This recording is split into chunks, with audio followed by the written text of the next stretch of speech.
Traveling the Vortex.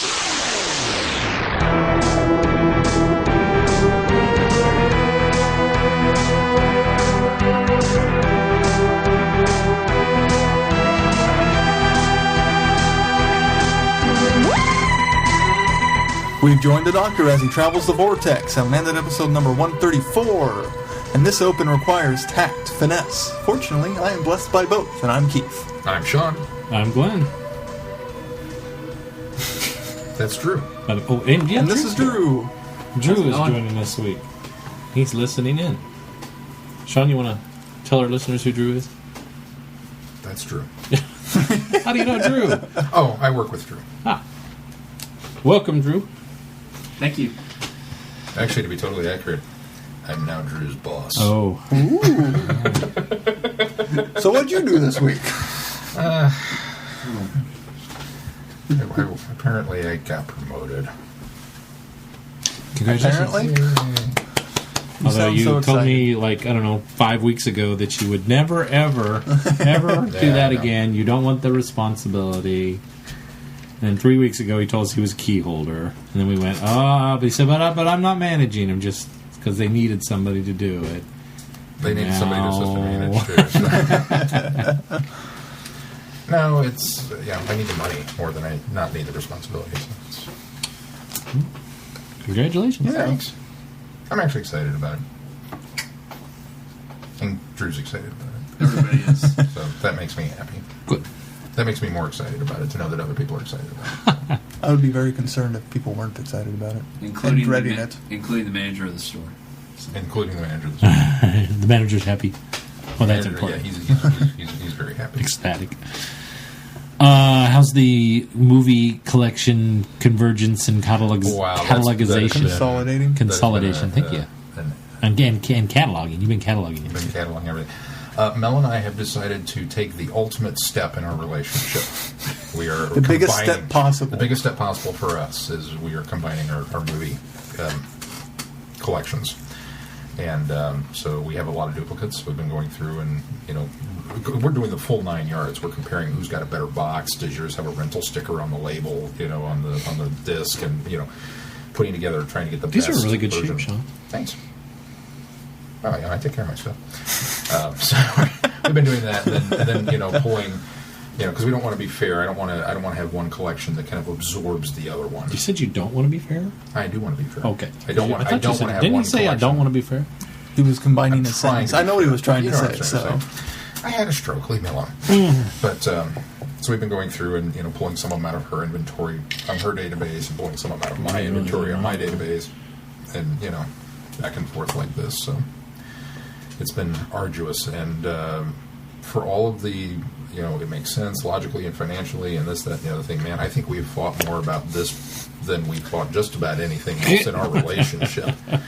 It's a huge step. Big. It is that big of a step. Well, so it's the first. It's a trial for you. That's somebody. Somebody work. I think it was. Or no, it was you, wasn't it? Was it me? It said, "This is pretty much as close as you guys are going to get to everybody." Or no, it was you. Somebody said as close as you guys are going to get to said it last night. Holly said that. I think it was Ollie, wasn't it? I don't remember. I had a stroke. So I remember somebody saying that too. Somebody said it. So well, then maybe I think it was Glenn. I'll give Holly can have the credit. But that's pretty much the big step. But it's done. You're done. done. Got them on the shelf, and now we have to sell off the duplicates. Well, the benefit is. Hey, wait, there was one other duplicate I wanted you to bring me. Which one? The movie. That's because Drew's got it. Oh, okay. Okay. That was the nice thing is I enough. got dibs on 3 box sets that I didn't have yet. Yeah. So. Unfortunately, I didn't get to claim dibs on one of them before you did. Oh, which one were you on? I need 4. That's the only one I'm missing. Sorry, I don't have more than 3 copies. I tweeted back as soon as $10. Heck yeah! I made the mistake of waiting this check with Sarah. Oh, yeah, I You can didn't still check. officially get Doctor Who the movie, right? Yeah. Oh, yeah. It's on special edition. Okay. I just haven't picked it up yet. That's fine. But when you have your copy, I'll give Drew Yes. your fake copy. Yes. My fake copy that you made before they released it on DVD. I still have my fake copy, too. Sean made for me. With that totally awesome TV Guide cover I put together. In black and white. Hey, that's better than my legend cover you made for mine. Yeah, well. Can you make it with crayons? Huh? He drew it with crayons? No, he got a piece of paper. It just said legend on it. The guy with the cowboy hat, That's right. Nice. What else did you do? I went and saw Les Mis with you Yes. on Saturday. Last night. How was Les Mis? What'd you think? I enjoyed it. I was telling Drew that I think we, as you pointed out, there was a little bit of because Mel and I, neither one of us have ever seen any version of Les Mis. We've not seen the musical, we've not seen this, as our listeners will attest to. While these guys don't know anything about it, other than Glenn, he's kind of knowledgeable, but the rest of them are. I've got six. I've got Drew six has all copies of the musical. Wow. Let's see. Somebody's a fan. Drew's kind of a fan of I Les Mis. love the music. Wow. But so yeah, we had a good time. But I think the good thing is that this will kind of give us a primer for when we do get into one of the film versions of it. That will have some background for it. I hope it'll lead to Mel enjoying it a little bit more than maybe she would have initially. Yeah. So, but it was a good performance. I thought the cast did a really well, good job with it. It was a huge cast for being a theater. community theater. They did a good job with it. They've always done a good job of everything I've seen of them do. I think that my only overall complaint, there were some little nitpicky things I could pick apart, but I won't. But my overall complaint is He hated the bagpipes. I felt Really that I felt the orchestra was really weak, really weak. Really? Yeah.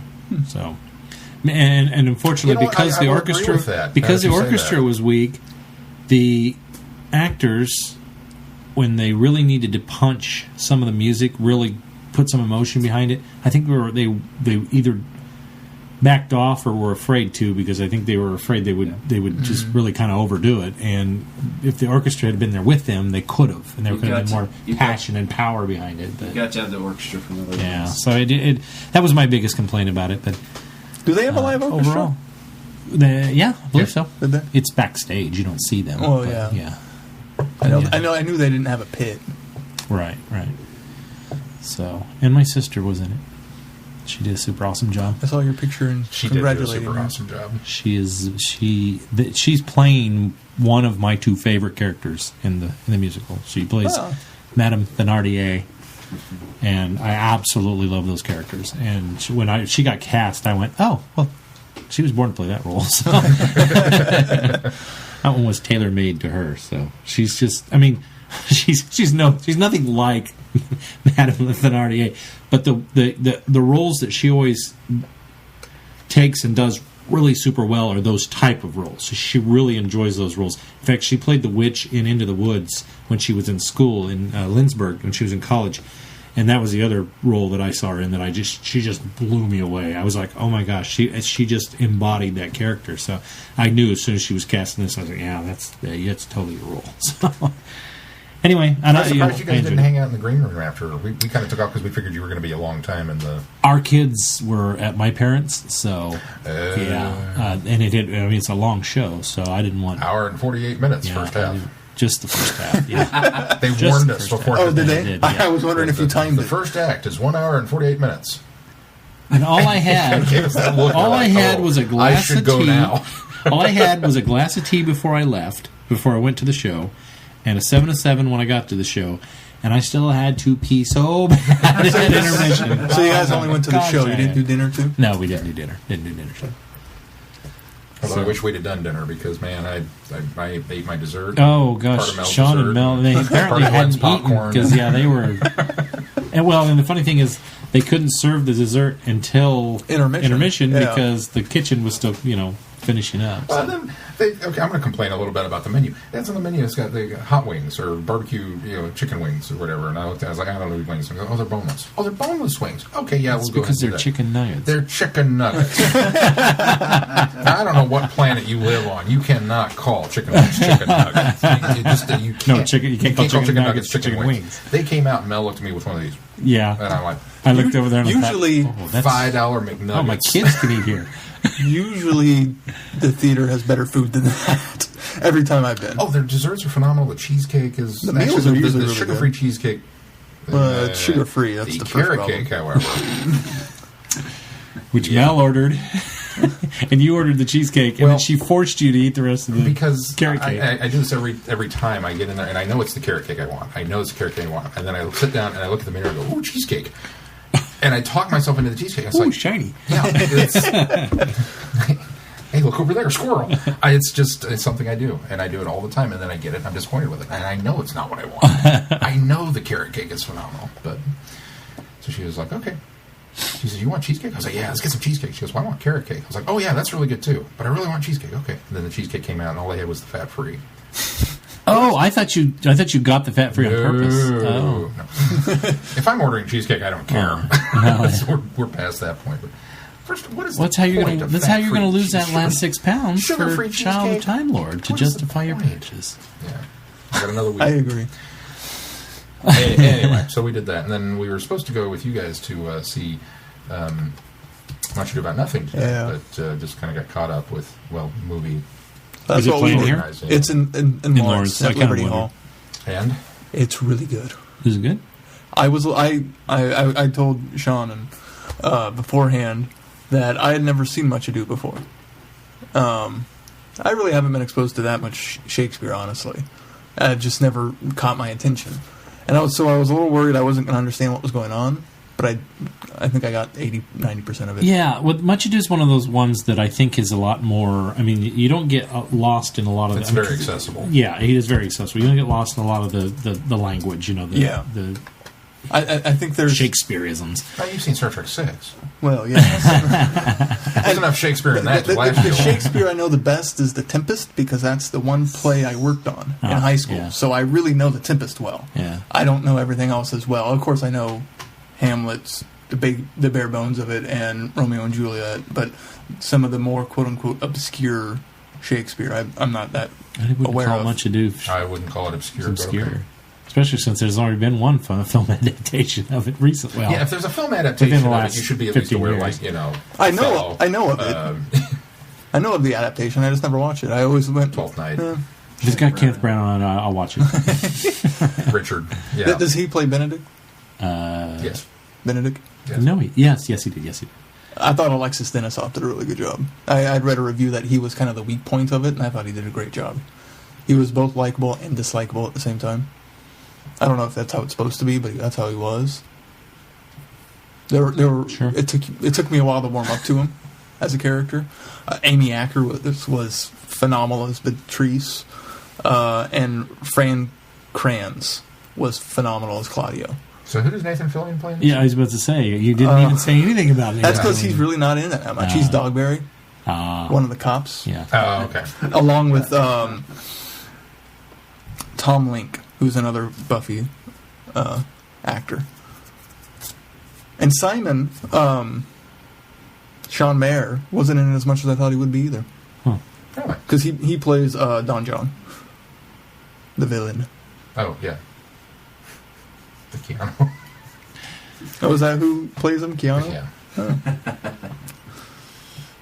Which I'm sorry, it's not fair because I like Keanu Reeves. I liked Keanu Reeves in that role. Yeah, he did a fine job. He did a fine job in that. But every time we orbit any discussion of one or the other, the first thing that flashes through my head is that clip from The Critic. When John Roberts when they're doing the review of whatever the new Shakespeare was, and it's Keanu going, "Hath not a dude eyes?" That's what I go to. That's my default setting. Clark Gregg was another standout in it. Oh, yeah, I forgot he was in it, too. Coulson? Coulson. All together now. Coulson's alive!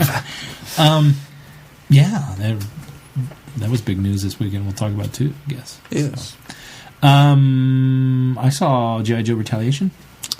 I saw that pop up on your stream. How'd It you was like on iTunes a week early, so I went, okay. I don't know why it's getting such bad ratings. It was certainly not any better. It wasn't certainly worse than the first one, but I enjoyed the first one. I thought the first one was a lot of fun, and this one was a lot of fun too. It's a toy movie. Is what it is. I mean, that's what it is, and it's fun. There's no holes in the plot, so you can't complain about that. All the acting is fine. No everybody does a fine job. What? There's no sinking ice. No, there's no sinking ice. Or evaporating Eiffel Towers. It's enjoyable. Well, They had a reason for that in the first one. And that was fine too, though. I didn't have a problem with that because again, it's this like super fantasy. Yeah, exactly. It's pseudo science fiction, and it was fun. It was an interesting premise because, I'll tell you right now, I think you just know from the trailers that, all the Joes get wiped out except for a handful of them at the beginning. And so it's you knew that from the trailer. I didn't care. So to go that route, I wasn't sure I was going to like it, but I loved the way that they did it. So, and it's a nice way to kind of manage your franchise so that you can continue to bring new characters in later, and you don't have everybody already established and whatnot. And that's a good way to do it. Yeah. Kill them all off. Has Roadblock. The Rock was good as Roadblock. I thought he was. Yeah. And they did some very Roadblock-ish things from like the original. Yeah, I mean that was the neat thing is Roadblock they stayed pretty true to some of the core parts of the character, and I liked that. That was cool. I don't remember him rhyming. I think there was maybe one opportunity where they could have thrown a rhyme in there, and they didn't do it, and I went, I'm okay, I'm going to let it go. But yeah, the overall feeling I got, because a lot of people, I liked the first one too, and the first one I explained is, I sat there with this big, goofy, dumb grin on my face all through the first Joe movie because it reminded me of watching the cartoon when I was a kid. Mm-hmm. That was kind of the vibe I got from it. It wasn't as colorful, but... Yeah. And this one isn't either. This one... I had this big goofy grin on my face because it reminded me of playing with the G.I. Joe toys. Yeah, that's what this one... You're exactly right. The first one's more like the cartoon. This is more like what you did with the Joes when you were now, playing neither one of them game. is the comics, which is still kind of, for me, the pinnacle of G.I. Joe. They'll go there for the third one. Maybe the third one they'll get there. But that was the other thing, is the one plot that I can't talk about without spoiling something. I was blown away because that's an actual comic book plot. Oh, it is? Yeah, okay. It was like... You went there? Are you talking Sweet. about the... How do we say this without spoiling it? Because I want to know what you're talking about. This Storm Shadow? Yes, okay. that part of it. Mm-hmm. Okay. Yep. That one where they killed one dude? That one where they killed the guy. Where he kills that whole family with that blank. And then they blow up the entire world? Yeah. Oh, and the super weapon. Did you see Christopher Eccleston in that container? Well, that's why he couldn't do... That's why I can't come back for the Doctor Who 50th. He was too busy not being Destro in G.I. Joe 2. That was so annoying. But that's okay. I didn't need Destro in this one. You're out of the band. And really? I didn't... That's all we get. Yeah. Well, we didn't get Gordon... Well, he could have been. I don't know. I didn't look at the credits. I don't think it was. But Joseph Gordon-Levitt. Yeah, there you go. The Joseph Gordon-Levitt. So much better. It was also so much better. Okay. It was neat. It was good. I had a lot of fun with it. So, Good. Yeah. Oh, I don't know why it's getting panned on even on Metacritic. It doesn't have a very high score, and I thought, sure, the critics probably didn't like it because they don't like that kind of thing. But I thought at least the users would. But the users kind of gave it kind of. Some of them gave it kind of some scathing reviews, and I thought, what are you expecting out of this movie? This is exactly what I went into it going. Hey, they did what the first movie, and that's what I expected. It's G.I. Joe. It's G.I. Joe. No, I'm excited for a third film, unlike the Transformers, which I still haven't seen the third film. I was not excited for the third film when that one came out. In fact, that's why I haven't seen it yet. Don't. I will. And I'm still not excited for the I've fourth seen one. the first two. I've got to see the third one. I know. just haven't been in a rush to see it. It's on Netflix, so It's better than the second one. Yes. Not by much, but it's better than the all second. good because I mean, admittedly, that doesn't take much. A brick through your window is better than Transformers 2. But Mel and I went on a tear with watching films. We watched Columbiana, which is very good. That's the one with it's written and produced by Luc Besson, and it's got Zoe Saldana. It's basically a revenge flick. Something bad happens to her when she's a kid. She goes off to kill everybody. The trailer was really annoying.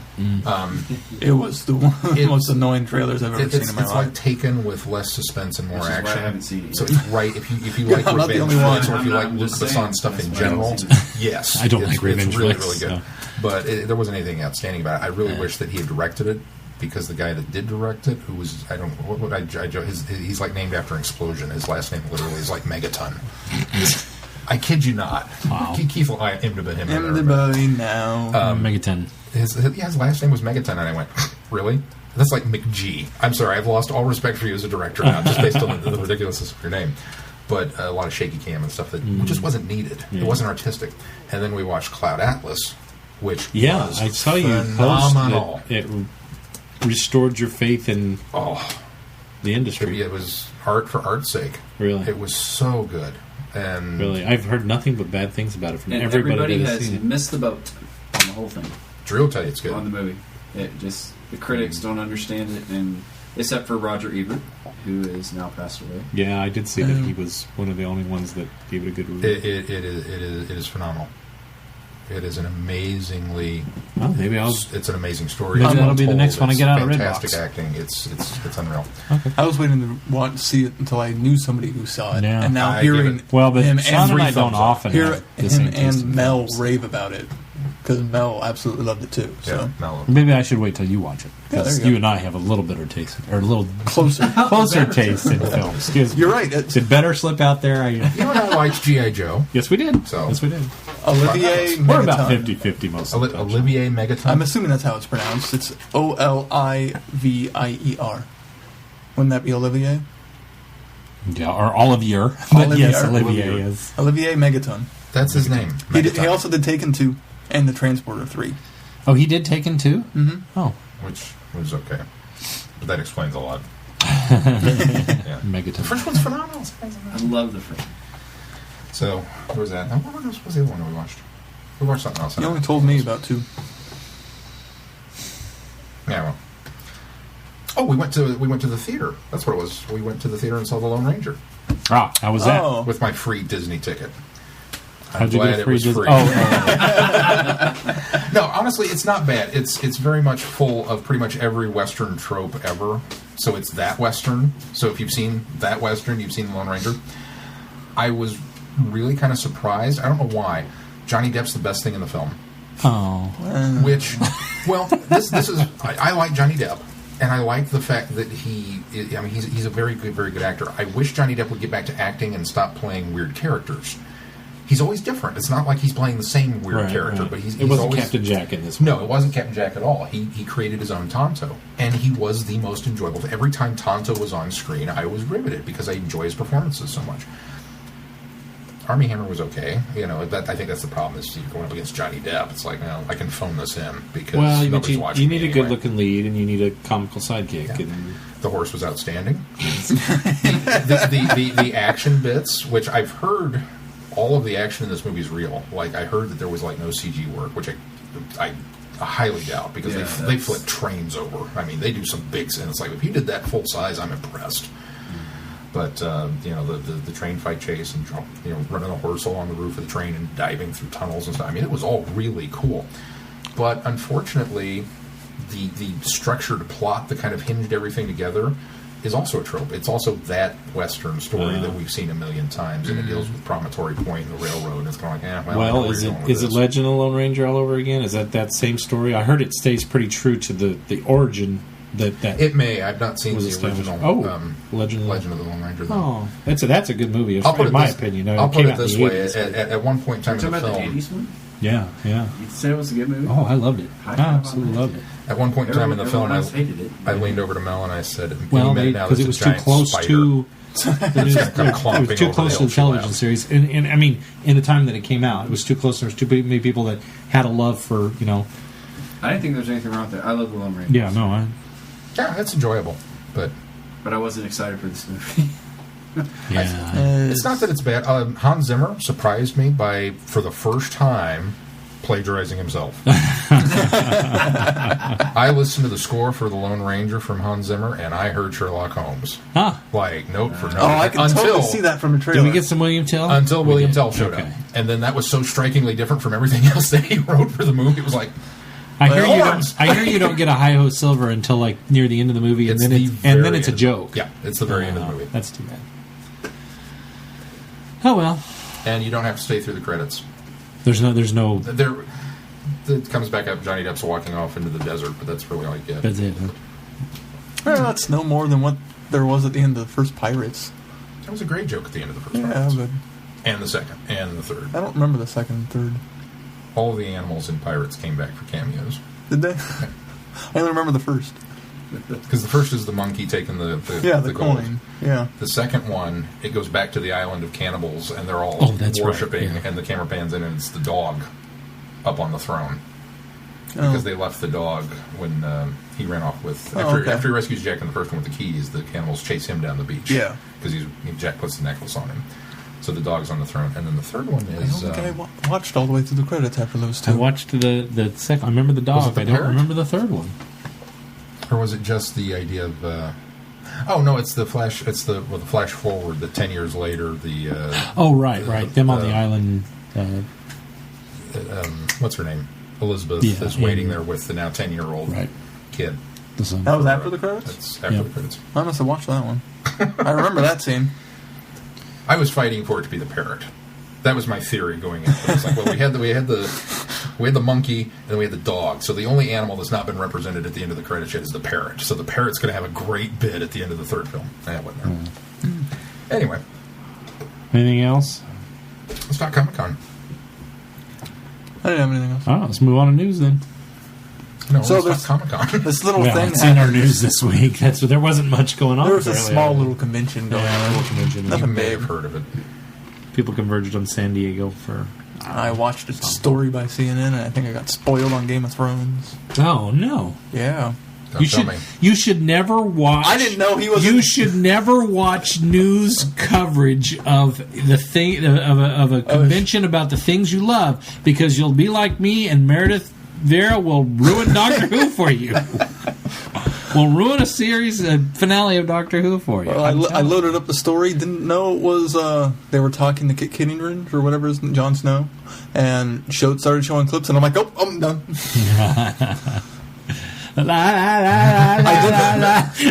I did watch the in memorandum video set to the Boyz II Men music. For Game of Thrones. For Game of Thrones. After we finished Did they have to season flash 3, him up really quick?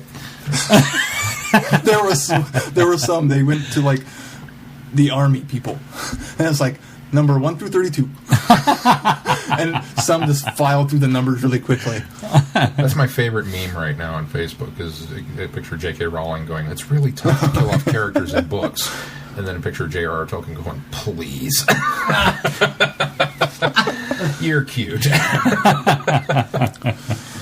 I think Or I've not seen, Tolkien. Martin. Yeah. I think I've seen another George R. variation Martin. with Joss and Stephen Moffat. But yeah, San Diego Comic-Con's going on. Oh, they had a little announcement today. My mom Was it asked today? me, she says, Yeah, "Oh, it was go." Yesterday. She Well, says- which one are we going with? Man of Steel.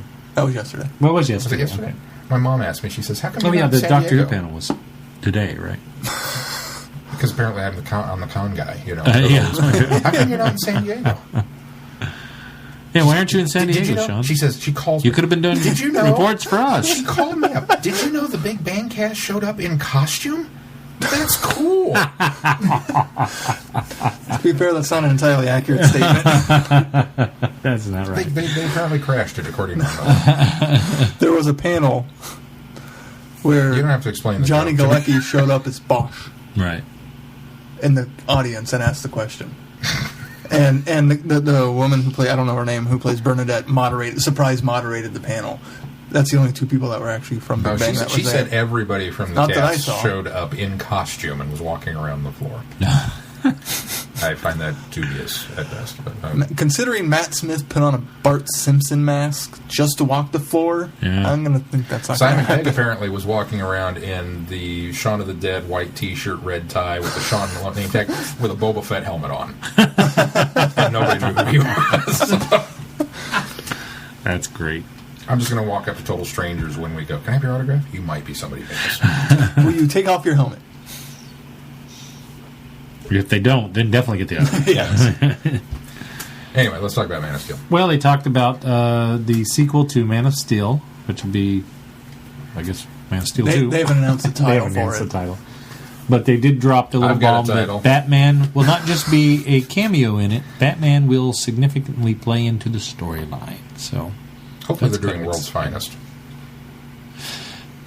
you know what I'd like to see, and I've said this probably 100 times, I don't know if I said it on the show, but when John Byrne rebooted the series in the late 1980s, late 1980s, John Byrne rebooted the series Man of Steel. And it was ironically enough called Man of Steel. The 6-issue miniseries that was the reboot was called Man of Steel. And in the third story, I believe it is, Superman, it's a Batman story, and he's chasing down Magpie, and it's a story where Superman comes basically to arrest Batman because he's working outside the law. He's a vigilante, and Superman doesn't have that he has more of the truth, justice, American way. You work with inside the law. And he basically, and Batman kind of proves to him throughout the story as to why he works that way. And it takes place in Gotham, so it really kind of shows the parallels between Metropolis and Gotham, and why in Gotham Batman is basically the protector, and why in Metropolis but Superman is the protector. And it's a really fantastic story. And I don't know that I want them to tackle that story itself and do that scene for scene, but there's a lot of good things in there that I think they could use. I don't want to see the Frank Miller Dark Knight Returns. I don't want to see that confrontation, because that can't happen that way early in their relationship. Yeah. And it has to be. It works so well in Dark Knight Returns because it's a futuristic story. Right. I hope they strike that nice balance, because and Frank Miller, I agree with him when he says, these guys would not be friends. They come down on completely opposite sides of the issue. Right. And there's a part of me that agrees with that. But I would like to see them strike that balance where they start off a little adversarial because they are so opposite sides of the fence. That's what I like to see. Come to respect each other and do become friends. And that's what they do in the John Byrne version, and that's why I hope that they at least tailor this movie around that idea, or that I don't want them to go. I want them to do what they did with Man of Steel, and I want them to farm from different ideas in the story, not take one particular storyline, but farm different ideas, because I think that worked for Man of Steel. That's what I liked about Man of Steel. That's what's worked for pretty much any successful comic book film. Is they don't do just one; they do. That's true. They borrow from all of them. Elements of all of them. So I'm excited. Keith, you said you weren't shocked by this. I wasn't You weren't shocked. surprised. Because I was blown away. Because while I expected a cameo, I expected him to do something with Batman. I'm surprised it's as big as a role as it's going to be, but I'm not surprised that that an announcement came, or that it's going to be in there. Because they, as successful as Man of Steel was, a lot of fans are still bagging on it and still debating it, which debating it to some extent says it's successful. And they they're trying to win back still the audience Metacritic again. Of 56, I think right now it's still setting it. Yeah, and they Warner Brothers is struggling so much, and they're steamrolling right ahead to Justice League no matter what. And that's just it. I hope this isn't a gut reaction. I have a feeling. I hope this isn't, because I don't think this was what Zack Snyder saw for these films, but. If you watch him in the announcement today, because I saw some camera phone video of him talking about, he seems very excited about it. He seems very excited. But I mean, on the other hand, it might be something he didn't think he could ever do. You know what I mean? It's probably something he looked at and thought, "Oh, wouldn't it be awesome to do this?" They're never going to let me. But okay, hey, yeah, I got to do Man of Steel, and I got to do Man of Steel too. And then suddenly Warner Brothers comes in and says, "We want Batman to feature a little more heavily in Man of Steel 2." Does Zack Snyder go, I didn't expect this. This is good. So it could have worked for him that way. It could have. Or it could have worked the opposite, where he had this idea for, obviously, somebody said he had an idea for a trilogy. He already had things in the works in his head, and then suddenly Warner Brothers comes in and says, we want Batman to, be more prominent in this next movie because we're trying to get Justice League fast-tracked. So it could have been the other side where he went, okay, this isn't exactly where I was going to go with this, but I'll figure it out. So. I was excited about it when I first saw it, and as I thought about it, I don't know if I was excited for it, because I, unlike you guys, didn't have as many problems with Man of Steel. And I was really looking forward to the exploration that they were going to do in the sequel, and now I'm worried they're not going to do any of that exploration because, look, Batman's here. Yeah. I think it will completely destroy all the possibility that was set up in Man of Steel. I think that's probably true, except for I think you can still explore the same elements with the characters. You can still make it a character film and bring Batman in as well, because here's the beauty of it is I don't think we have to develop the Batman character. We can continue to develop the Superman character. People know who he is. Yeah, exactly. So I think it'll work. I think you can pull it off, and I think that if Nolan stays on board as a producer, and I mean he had a lot. He had a hand in a lot of the direction. I saw a report that Legendary or whatever his company is, and Warner Brothers are going to separate directions. Oh, are they? Yeah, well, I thought I saw that. Universal, I think, picked up the rights for all the future Legendary stuff. Now, obviously, I don't know how that would affect the in-house. Maybe it's not Legend. No, it's Psychentopy, or that's the one I'm that's thinking his. of. Yeah, No, that's it's Legendary. Oh, Legendary. Legendary is going Legendary. elsewhere, but Psychentopy is Nolan's. Yes, right? Is that correct? Legendary is a completely think it's that's not right. Nolan I think based. that's I right. don't think. Yeah. So Because Nolan, as far as I'm aware, has nothing to do with the Godzilla movie, and Legendary is doing Godzilla. I don't know, because maybe it's just that they're so inexplicably I think they've tied always- together. that could Because be. the Legendary's been involved in all the Nolan stuff. But Yeah. well, regardless, I think that it'll be. I think they'll do a fun. I hope they do a good job with it. We're still Time way will too tell. far out to know one way or another. It's hard to speculate on something like that. But that won't stop us. Anybody see Karen Gillan this weekend? Pictures of Karen? Yeah, I was kind of shocked. She did a Matt Smith. Shaved her head. Well, she got a movie role and shaved her head. The quote I She saw, still looks I haven't seen the video. Pretty stunning, I think. I'm sorry. Bald chicks are hot, with the exception of Sinead O'Connor. That's not true. Sinead O'Connor, everything about Sinead O'Connor turns me off, except she's a very attractive woman. And I think she's attractive bald. Look at her face. She's got a I'll try very it. pretty face. Lieutenant Alia, Star Trek The Motion Picture. Yeah, hot. Very, very attractive. So, Perry, hot. but Karen Gillan, hot. shocking. I didn't expect that, even though I knew that she was in Guardians of the Galaxy. And Did you watch the panel? It's on. I didn't The full watch thing's all of it. online. I saw, of course, I saw clips. as we discussed before, a lot of things that people have quoted from Comic-Con isn't entirely accurate. But the quote I saw made it sound like she took it into her own hands and did it on her own accord just because, well, I really want to get into this role, so she shaved her head. No, Matt Like Calder. she might not Matt have had Calder the said, "Hey, like she could have done a bald cap, but she chose not Matt to. called her and said, "Hey, listen, we're all doing it." And so she said, "Okay." And then they called Arthur Darvill and they said, "Hey, we're all doing it." And Arthur said, "Well, I got to get a film deal first." I'm busy doing a play. Yeah. Sorry, I need my hair. You hear that, Rory? The gauntlet has been crossed. Shave your head and come to America. That'll be the to do film. trifecta. Wouldn't that be something if that happened? That Wouldn't that would just be be the very cool. weirdest? That would piece be of- really weird. You know, And then talk about serendipity. Then we called that. 3 weeks from now, we'll be going. Well, you heard it here first. And then Arthur Stephen Moffat's Darvill's going bald. to come up with a way to shave Jenna Coleman's head. And all of his actors. Oh my gosh, Mind Warp all over again! No.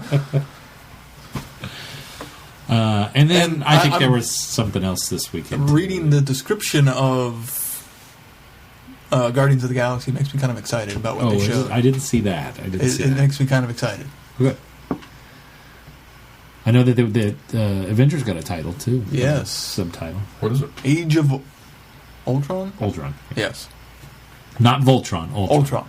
Which kind of surprised me because That was Ultron. I thought they were. Ultron is because I didn't know He's until I an read an Avengers article nemesis. about it. Yeah, he was created by Ant-Man. And it's kind of like... Whoa, wait, back up. You're going to have the Ant-Man villain in Avengers, but you're not going to have Ant-Man in Avengers?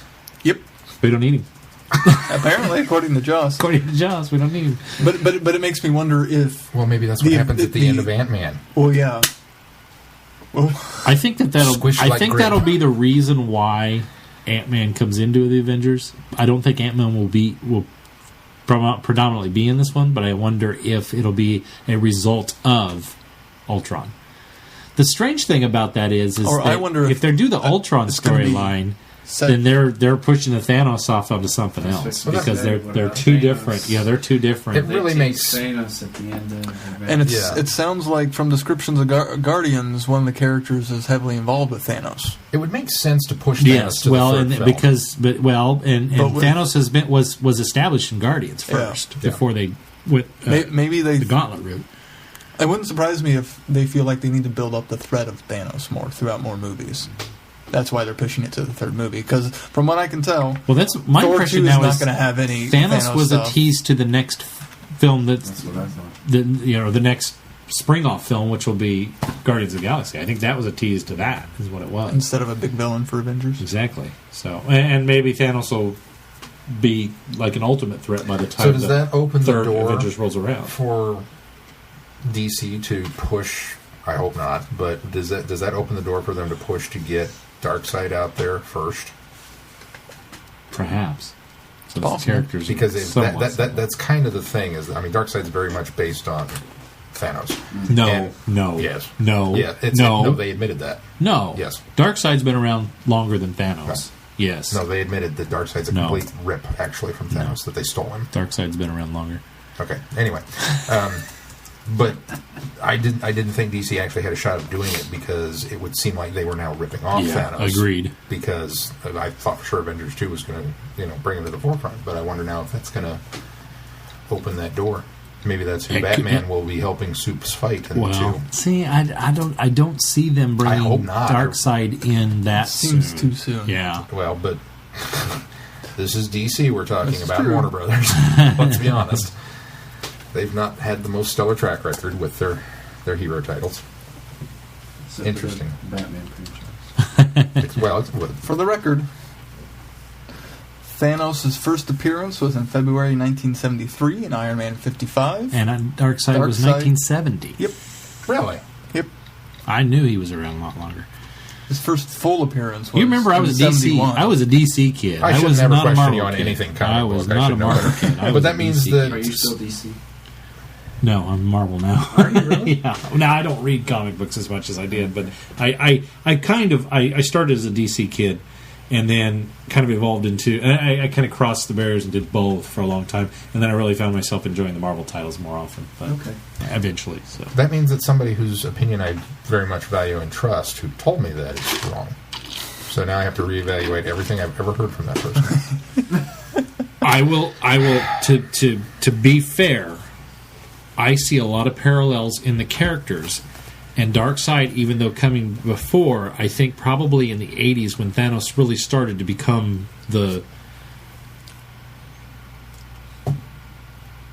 force to be reckoned with, I wonder if DC at that time sort of took Darkseid the same direction and started paralleling. And that's where the ripoff comes. But Darkseid's been around a lot longer. Well, I say a lot longer. Only 3 years, clearly. But Yeah. Who did that? Thanos is Jack Kirby, right? could be. I mean, there's only like 3 guys or 5 guys in Marvel that's responsible for everything. That's true. So, It's yeah, not just Stan Lee, so it's got to be one of the throw other a guys. dart, you probably got it. So, Jim Starlin. yeah. Okay. In that at that time, well, in the I'm going to 70s, stop talking yeah. about comic books. In the now. 70s, there were a lot more people involved. But What else was in the news? Doctor Who had a panel. I think they had a panel, a little small one. Just Craig Ferguson moderated it. yeah, I heard that. What isn't that awesome? That is awesome. I Did you love hear that. how he opened it? Hello, sweetie. I thought maybe he did his Doctor Who thing that they couldn't air on his show when Matt No, Smith was on the apparently first not. time. Oh, that's too But they bad. showed a trailer for An Adventure of Space and Time. Yeah. Or is it Time and After Space? they showed the trailer for the 50th anniversary. Backwards. Yeah. And apparently the most heartwarming moments, or the David Bradley's Bradley was there. Did you see his Really? quote? Yeah. The most poignant moment in discussing the portrayal of Hartnell, he said, "I like to tell my grandchildren I played the Doctor. That for me is enough." Yeah, I did see that. I did read that. That's pretty cool. That's and very cool. and everybody's still now we've admitted this from seeing the stills from the show, but everybody there that got to see this trailer said he so is Richard Hartnell or Richard Hartnell. William Hartnell. William Hartnell. Not Richard Hartnell. William Hartnell. He is so Richard Hartnell. So I did it again. William Hartnell. William Hartnell. That he's just you would swear that was William on the screen. So good. That's what it needed to happen. Maybe I he'll be think. in the 50th. I don't think it'd be in the 50th, but that sure opens the door to do a 12th Doctor and First Doctor get together. true. It'd be kind of cool. I'd be down for that. Yeah. Did you see when I'm getting all this from BBC's Anglophenia blog because the panel hasn't been posted, obviously. Right. Um, Unfortunately, neither is the 50th anniversary trailer. Yeah. Somebody asked, we're not clear if this is John Barrowman in a hat asking this question of why Captain Jack isn't in the 50th. Wouldn't surprise me if he snuck in there with He had Scott sunglasses. going into it. And Moffat replied, "How do you know who's in the special?" But if we have a great story for Captain Jack, we'll bring him back. He added afterwards. And he also said he's been lying his butt off. Who's About been lying his butt off? Moffat. Moffat's been Moffat. lying. About what's in the special. Ah, Trying to keep things quiet. I'm sure he has. But really, I said that to Sarah, and Sarah said, "What has he said, though?" He hasn't really said anything about the special. He keeps You know denying what? everything. Exactly. He's lying his ass off. That's the point. He's been lying about what's not in it, and that's what I expect to sit down and watch 50 and go, "You said he wasn't in there. You said he wasn't in there. You said this wasn't going to happen." It's not so much a matter of what I told you was going to happen. You said Daleks were going to be in there. Oh wait, everything I told you wasn't happening is happening. yeah. The name of the episode is The Kitchen Sink. I think it's called Bait and Switch. Is what it is. Actually, I read somewhere that it was called The Final Hour. I saw Or is that the Christmas special? That's the Christmas special, I think. Is the I saw So we that have a name online. for the Christmas special No, already, and not the 50th. I saw that anniversary? online, and then I went back to the quote that found the interview that it came from, and it was an interview with Matt Smith calling it his final hour. Oh, so they took it out of context Yeah. again. so more rumors. But that does fit. It would be very nice. More Marco Polo showing up.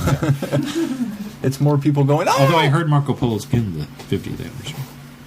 Oh, well, then he isn't. Here's what we can tell you about the 50th anniversary that we know 100% is true. It'll be on in November. November 23rd to be precise. November 23rd. Yes, And there will be Daleks. there will be dogs. There will be Spoilers, Daleks. but you're going to hear about it all week because that was in the. You heard it here So- 4th or 5th or 6th. Sean, I'm assuming you didn't or read the 10th, description of the depending on when I trailer. get this episode out. No, I Did you read the description of the trailer? A little bit, not all of it. Because saw I Dalek went looking pictures. for the actual trailer all day. I knew they weren't going to post it. I just know because only one company is smart. I think that's maybe the problem is that I see things like that. That to me is a spoiler.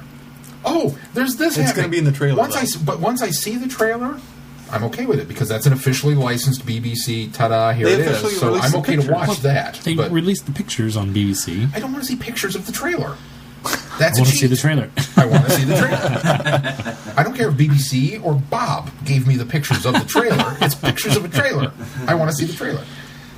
So I'm going to stricken that from my mind. I'm Pictures going of to a pretend it didn't trailer. happen. No, just you said pictures of a trailer, and I just had this image in my head of like this RV and Winnebago. Winnebago. Winnebago. It's a picture of a trailer. Picture of a trailer.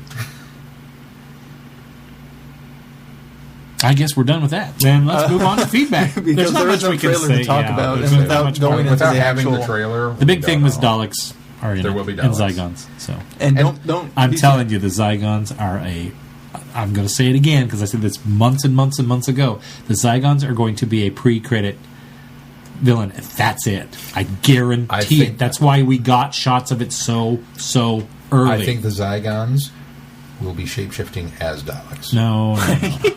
They might. You know what's impressive is we haven't seen any set photos of Daleks. That's just it. Well, that's true, but I think they. But then the they don't take those out on location. The They keep Zygons those are a inside. red herring. They were released so long ago, so that everybody said, "Oh, the Zygons are going to be. They're going to be the villain. They're going to be the villain." I think it's going to be I think we're going to see David and Billy dispatching of the Zygons, and then and then the big villains will be the Daleks. I just almost guarantee that's how it's going to happen now. I don't see them teaming. The Zygons and the Daleks. Probably not. That's more of a master move. Yeah. The Master and the Zygons. The Master and the Master and Zygons. Against the Daleks. I got We'll it. see. Maybe that's who John Hurt really is. We'll see. All right, so that is the end of our news segment. Next up will be feedback. I don't have a song this week. Oh, you don't really? Oh. I really don't. So I gave you all that time for that. Yeah.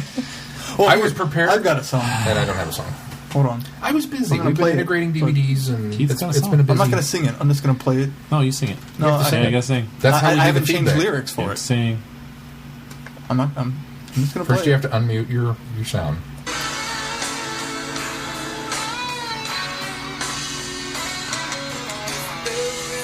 Oh,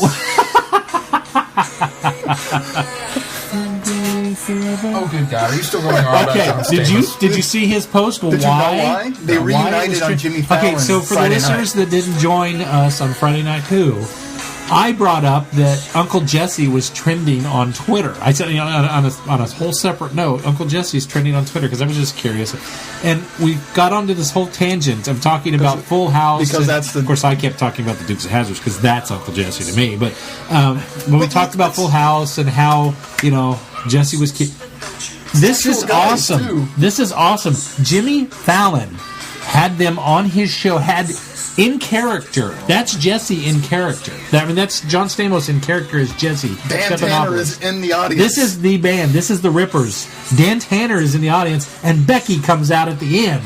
And gives them a big kiss. Awesome. He says, this one night only, the reunion, they had a hit in the 80s and they're... Big hit in China. Or in the 90s, yeah. Yeah, in the 90s. 91. 91, big hit in China. And it was awesome. Jimmy Fallon is so cool. Is it a Full House joke? It is a Full House joke. Automatically not cool. No. Yes. No. Cool because it's an obscure Full House joke. Jimmy Fallon has now jumped the shark. I'm pretty sure he did that long ago. He doesn't care anymore. Jimmy Fallon. I never liked Full Jimmy House. Fallon knows how to use pop culture. He really does. That's I'll what give you drives that. his show. I'll give you that. I never liked To Full do House. this was really, really clever. And then they eventually go to the theme song. Yeah, they did a medley, and they started out with that one that was the song, their song, and then they did like which is a cover Hippie of a Hippie Beach Shake. Boys tune. well, they did which is first. cover of Didn't they something do a else. Elvis Cover- one, and then Hippie Hippie Shake?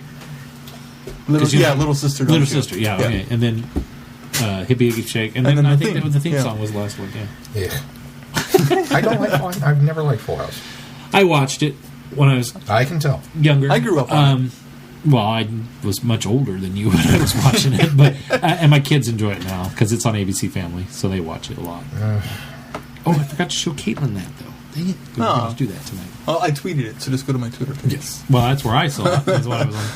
I was on Twitter and it came up and went, "Oh!" So I showed Holly. Then I explained to Holly why you had tweeted it. So well, Holly thought it was pretty cool too.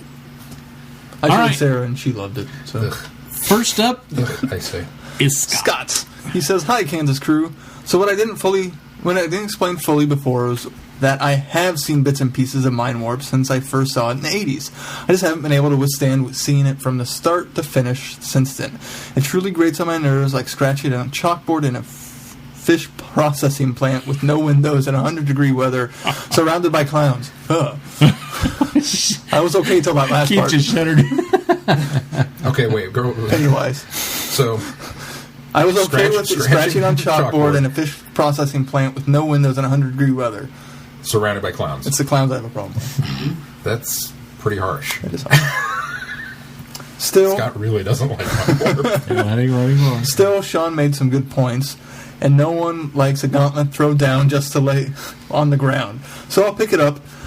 I've never even tried to look for the story, but I'll try to see it and comment by the end of the trial review. The stench of fishy, sweaty clowns. Scott. Did I throw a gauntlet down? You did threw throw it the down. gauntlet. Yes, you I did. don't Oh my think I gosh, you threw a threw gauntlet. it. I Yes, kind of you. may- I No, may have- you cast You it threw the straight I may down. have You said, said, I'm yes, throwing the likely. gauntlet You down. said Did I say I the was throwing words? the I gauntlet think down? were The gauntlet. Quote, "I'm throwing the gauntlet down." I may have lightly suggested he go back and No, revisit no, it. I don't think I threw you a gauntlet. challenged him. That was a full out challenge. Yes, and he. Did you hear him say you had some good points? Which I don't ever agree with that, but.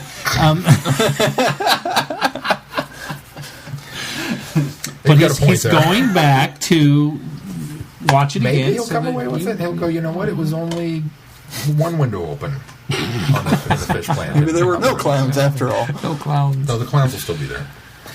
Oh. They'll just have bald heads. Well, and good for you, Scott. We're excited. a lot of eyeliner and scream like Brian Blessed. And go. Oh, God. Scariest clowns ever. Next up is Brenda. Yeah. Brenda writes, Holy Space Buffalo Batman. Stay in school. Don't be a space buffalo. Dear Vortex Gang, I enjoyed hearing Glenn and Keith share their thoughts last week about the Doctor Who proms. In the time since I wrote my review, I did find the lyrics to the 50th anniversary piece, Song for 50, and realized the slight difference in the last line to what I thought I'd heard. I have to ask, however, who in the universe wrote those god-awful lyrics? That would be Murray Gold. We if I'm not always mistaken. praised his music. We never heard any of his lyrics. They just ramble about like someone's intoxicated mutterings. Quote, and as we stumble down our slow road, I can't but wonder what it would be like to run away with you through time. Where would we go? Who might we find? End quote. That's pretentious enough. But, quote, fumbling and bumbling while all around is crumbling and stumbling through time like you're a madman. Still, it's humbling to watch you reconcile divergent creeds without succumbing to the lure of weapons, force, or greed. You only use intelligence, jokes, and charm. Holy cow. Or should I say, holy space buffalo. And I thought the music was cheesy. As a tribute song, I think those lyrics are fine. Because it does really speak to the character. That's all I have to say. It's better than Doctor in Distress. They are corny as heck. But, oh, yeah. Much better than Doctor in Distress. He could have done that, Brenda. Could you imagine if that's how they closed out the proms? That would have been awesome. They could have got Colin Baker to come back and sing. And Nicola. Yeah. Doctor in Distress. It's like bad fan poetry. I have read that the plan is to air the show on BBC One closer to the time of the 50th anniversary, but they haven't mentioned a date yet. If they're holding on to it until then, it'll likely be on the next DVD that comes out after the Series 7 box set, whatever that's going to be on, the 50th special, the Geddes docudrama, the Christmas special, or whatever. However, I finally get to see the concert whenever I finally get to see the concert in its entirety, I'll know I'll love it because I've certainly enjoyed the clips I've seen. I've also managed to figure out how to rip streaming audio, so now I can have an audio file of the concert. It's probably illegal, but the BBC has to come after me first. I doubt they'll make the effort. Only illegal if you share it. And now that we've announced that to thousands of people, you might be getting a knock on your doorbell. Hey, she didn't share it with anybody. They know you're in Atlanta. She did offer it to us last week. Didn't she? No, she said, here's the link of where you can rip it if you knew how. That's true, because she, at that time, didn't know. Yeah. So, yeah, you're right. Not that we're promoting. This is where you're supposed to throw in a legal disclaimer. That's not my department. Okay. Now, speaking of space buffaloes. No, because I'm going to have her share. No, I actually used the stream and made my own copy. So we'll just start timing together, Brenda. I'd like to throw this out there on behalf of Traveling the Vortex. The opinions and thoughts of Glenn Bartlett are not necessarily those of the rest of the podcast. And to say that BBC, if you made these things available here, we wouldn't be doing this. It's like recording things off the radio. That's perfectly fine. You just can't share that with other people. Okay. You can't sell that to other people. Or some.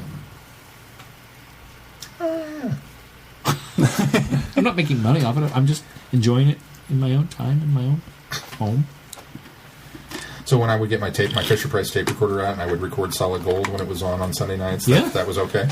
You should thank the people that recorded Doctor Who audio that way, because that's how we have some of the surviving audios of the ones that have been white. Thank them. So, I thank them from the bottom of my heart. And I'm sure BBC thanks them after they sue them. Oh, you saved something we threw away? Maybe we won't sue you this week. Yeah, I think that's what it boils down to. If you give it to us, get a copy of that back? That's what you're doing, Brenda. You're archiving it because the BBC has not been diligent with their... We know what they're up to. And that's the only reason I'm saving the proms. I'm afraid they'll wipe it. They'll come back to me in 30 years and go, hey, can we have a copy of this? That's going to be my argument. Whenever anybody ever comes to me, hey, they've done it before. Now, speaking of space buffaloes, I hadn't seen anything you reviewed last week, but I still laughed out loud as the three of you journeyed down the Tangential Highway. Now there's a feedback song for you, Sean. Ventura Tangential Highway. Fun show, guys. As you look back to the Six Doctors era this week, which is actually next week, I want to weigh in about my experiences with Old Sixie, as Colin Baker refers to him. I've only seen him in the regeneration scene from Caves of Androzani and in Vengeance on Varos, since I've been limited thus far to episodes available online. From those two experiences, I wasn't terribly fond of his characterization, finding him, as I suspect many in fandom did, pretentious, haughty, and not terribly likable. After seeing the Sixth Doctor revisited, however, I felt a bit differently about him. Colin repeatedly emphasized that he was scripted to be a bit of an arse, and he seemed to be regretful about this. He clearly loves Doctor Who and appreciates his time carrying the torch for the show. I saw that in the Revisited special, but even more in other videos I've seen this year looking back on the history of the show.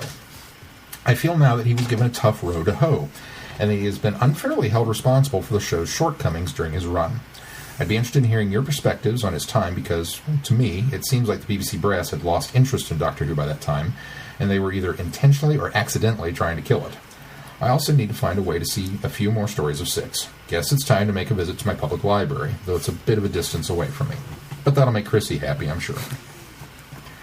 Anybody want to weigh in on any of that? Brenda, I'll tell you, we're going to do a little bit more on the retrospective next week. This week we'll talk about the revisited special. But I do want to say, if you can get a chance, and I don't remember if you're doing any of the Big Finish audios, if you can get a hold of some of those Big Finish audios, specifically the 6 Doctors stories, the character will open up to you. I mean, you'll definitely get the ones on video and see those when you if you can at the library. But I so thoroughly enjoy. Yes, you can buy them through our Amazon store. I so thoroughly enjoy the 6th Doctor now because of the Big Finish audios, and I highly recommend his stories. She should definitely hear Doctor Who the Pirates. She should definitely listen to that one. Don't do that one first. No, but you should definitely do that one because I think you'd have an appreciation for that, I'm sure. Not too distant future. It's on the horizon. I'm still counting the days till we leave for the UK. August 2nd just can't get here fast enough for me. And if you truly don't like Jammy Dodgers from your previous experiences, I'll have to get you some more for you to try because I really like them.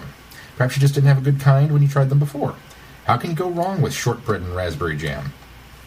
It was raspberry?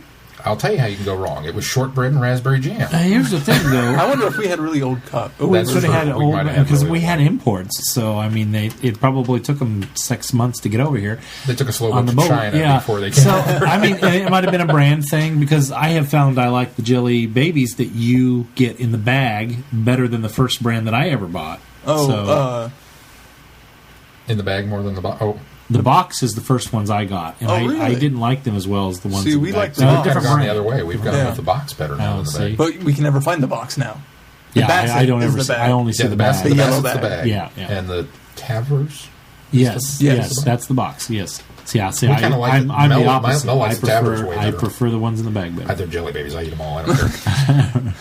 And wine gums. So maybe we do need to try. Maybe we do need to try. That gauntlet has been thrown down. We'll pick it up and say, yeah, maybe we need to revisit the Jammy Dodgers. And don't worry about me bringing any Marmite home. I dare not take the chance on the jar breaking and that nasty stuff getting into my suitcase.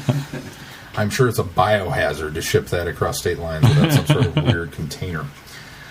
As for bringing Jenna Coleman home for Glenn, she might very well fit into a suitcase. But there's a 50-pound weight limit on international flights, and even though she's tiny, I think she weighs a bit more than that. Besides, if I'm going to go over my weight limit to smuggle anyone through customs, it'll be either David Tennant or Matt Smith. Or perhaps Benedict Cumberbatch. Have a great week, Brenda in Atlanta. There. Oh, very good. Now, Brenda wrote in again. Got to share this news is the title of this one. Dear Vortex Gang, I know I already sent feedback this week, but I just got an email from the ticket office at the Doctor Who Experience with some thrilling news, and I just have to share it with someone who will appreciate it. That's us. As has already been announced, they are offering some special Doctor Who location tours from July 25th through August 25th, and I was already planning to see if I could add one of these tours to the ticket I already have booked. But they beat me to the punch by sending messages to everyone who has already booked tickets in that time frame, offering the upgrades to our tickets before they go on sale to the general public on Tuesday. Oh, nice. Now, in addition to the experience, I will be able to go next door to BBC Wales Cymru Studios to see the actual TARDIS set that they are currently using. That sound you just heard was all of our jaws hitting the floor. Then we will go on a walking tour of Cardiff Bay to see some of the locations they have used over the years of filming. I am grinning like an idiot, and probably will continue to do so for the next 2 weeks. How is this for cool? That's super awesome cool. See below for their instructions as to where we will meet our tour guide.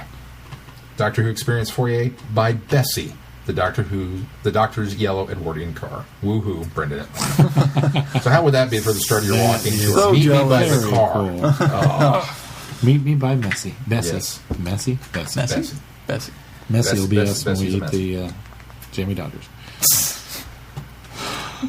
Well, she could be messy if you ate Jamie Dodgers on the tour. That's You true. might get Get them on. Get them on. that Bessie. raspberry jam on the car would probably good. You probably can't touch Bessie. I would think not. I would Probably not. It's I would probably assume it's roped with off, yeah. velvet ropes and What are you looking at me for? crushed velvet ropes. Spared no expense. Next That was a up. good one. I see what you did there. Next up, Michelle. Michelle writes, Convention volunteering. Hey guys, I'm writing in because I've decided to volunteer at Fan Expo Canada this year rather than pay for a ticket. Thanks for giving me the idea, by the way. You're welcome. And I have an interview for that next Sunday, and I was wondering if you had any advice for me for that. Thanks, Michelle. We have all volunteered at a con. We volunteered this year. We didn't have to interview. Of course, I think we were desperate asked to attend. Well, I think they were desperate for. We were asked to attend, but I think they were also desperate for volunteers. That's why we. And we found out we were doing things at Galley that we hadn't planned. Fan Expo Canada is probably so large that they probably do not audition. They do interview their volunteers because they probably get a lot of people that volunteer to be volunteers. So, what do you think, Sean? What kind of advice would you give her?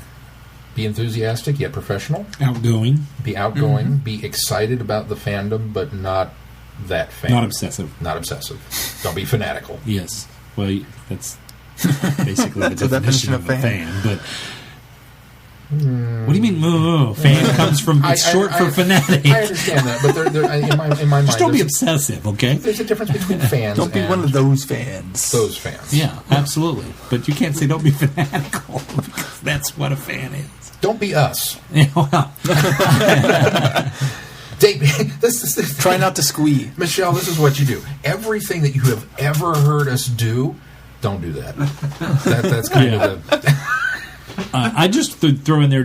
I think be sure to make them understand that you're prompt, you're courteous, because some of the things you'll be doing are interacting with guests. You'll be holding tables, or you'll be, probably escorting. You could be escorting important people around a building. You want to make sure you're there on time. Make sure you find your people so you aren't like me and leave somebody behind. And just. I think convey to them that you're a responsible person and that you, even though you're a fan and like Sean said, don't be obsessive about it. Don't be that fan. Just make sure they understand that even though you're a fan, you're responsible and can be courteous about the whole situation. So, but enthusiastic. Yeah, enthusiastic about doing it. And good luck. Yeah. I hope you get the opportunity because it's really kind of cool. Be there? I went into Plant Comic-Con volunteering, thinking I don't know if I want to do this because there's a lot more, and I didn't think. But Plant Comic-Con does it well, so that you're volunteering in such a small time that you have an opportunity to do all the things you want to do. And the nice thing about volunteering is you kind of get we got in early. We got to we walked the exhibition floor for our particular con, and so you get to see a little bit of the behind the scenes of what's going on as well, and you kind of get free reign of the place. So that's what's really cool about volunteering. I just looked at the Keith pulled up the guest list of just out of curiosity. I'm squeeing already, so who's all going to be there? Okay, I can do the list. Stan Lee, Ooh. Hulk Hogan, Oh God, Nathan Fillion, ooh. Zachary Quinto, Ooh. Carl Urban. Carl Urban. Wait, who's that? Oh, that's McCoy. Yeah. I always think Keith Urban. Anytime somebody says Carl Urban, I think there's going to be a country singer there. Norman Reedus. Who? Merle from The Walking Dead. He was also one of the Boondock Saints. Don't know that. Is he Merle or Daryl? Daryl. You're right. I'm sorry, Daryl. Merle's also going to be there. Michael Rooker. What else has he been in? He was in Slither. They're not selling him. He's going to be in Guardians of the Galaxy. Mallrats. Oh, yeah, okay. I know exactly who you're talking about. Emery, Portrait of a Serial Killer. Yeah. Also, Laurie Holden. Also from Walking Dead. She was in Silent Hill. Ron Perlman. Ooh. That's cool. Carrie Fisher. Ooh. Who's she? She was in this little film a few years back called The Blues Brothers. A little known guy of David Hasselhoff. The Hoff is going to be there? It's going to be there. I must go to Canada. Katie Seagal. My kids would want to go to that because he was in the SpongeBob movie. Seagal? Katie Seagal, that's Leela. Yeah. Or not Leela. Yeah, it's Leela. That's Peg. That's Peg. That's Peg Bundy. Gina Torres. All right, fine. She was in Lost, too. No, she not wasn't. her. Peg Bundy was. Yeah, she was. Yeah, she was. Marina Baccarin. All right, keep on. Alice Cooper. Faster. Alice Cooper. Wait, the rock star? Yes. Wow. Richard Dean Anderson. See, I tell him to speed up, and then I go, wait, what? Who? Colin Baker. Who's that? Oh, yeah, who knows? Stephen Amell, who's the guy who plays Arrow now. Ian McDermott. Nice. Oh, they're killing me. Wow. George Takei. Nichelle Nichols. Todd McFarlane. James Hong. Luke Perry. James Hong's going to be there? Jason Priestley. Dean Clark. Man? Linda Hamilton. Whoa. Who's Jason Priestley? do you mean? 90210? Yeah. Jason Yes. Priestley? Oh, God. I guess it's Fan Expo. It's not sci-fi. Yeah. He was mean, Alice Cooper's there for crying out loud. Oh, he was on... I know he's a lot more True Calling. science fiction. Fifth than- Element. Huh? No, that was Luke Perry. No, that was Luke Perry, yeah. Well, wasn't it Presley that was in True Calling? Tombstone. He was in Tombstone. That's not science fiction either. Was it Sean. True Calling was? It was totally science fiction. The shit at the OK Corral, nobody got shot. I think you're thinking of the Gunfight at the OK Corral. Let me finish it up real quick. Dean Cain, Linda Hamilton, the Ashmore brothers, which is Sean and Aaron, Max Brooks, Chum Lee, and Lena Headley. Oh, wait, no, she was postponed. I'm sorry. What? She was postponed. She was postponed. That's why she's at the bottom of the What does list. postponed mean? I guess she's not going to make it this year. I mean, she's coming Postponed. Sunday night late. It doesn't mean canceled. It just means It's true. I don't She's coming know. Sunday night late. She'll be there for the after party. Well, Michelle, good. That's really good luck because that'll be really super awesome. Now I understand why they're interviewing for Yeah, it. that's awesome. maybe you'll get to hang with Colin. Yeah, maybe you could. Oh, yeah. Make sure you tell him you're Doctor Who and that you know something about Yeah. Doctor Who because maybe that'll get you an in. Yeah. Maybe. And don't mention us until afterwards. When is that? It is August? August 22nd to the 25th. So she's going to see Colin before you see Colin. Yeah. Colin. I don't know. Maybe I'll blow off Galley next year and go this year to.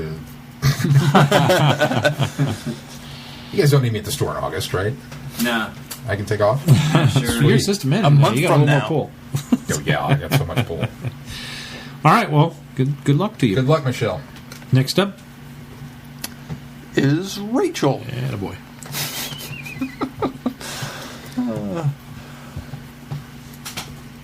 Rachel writes in, comment question, hey Vortex voice, I've always wanted to say that. Rachel here, as I said on your Facebook page, I've been listening for several weeks and this is my first time sending feedback. I've been listening to your show from the beginning, trying to catch up to present day.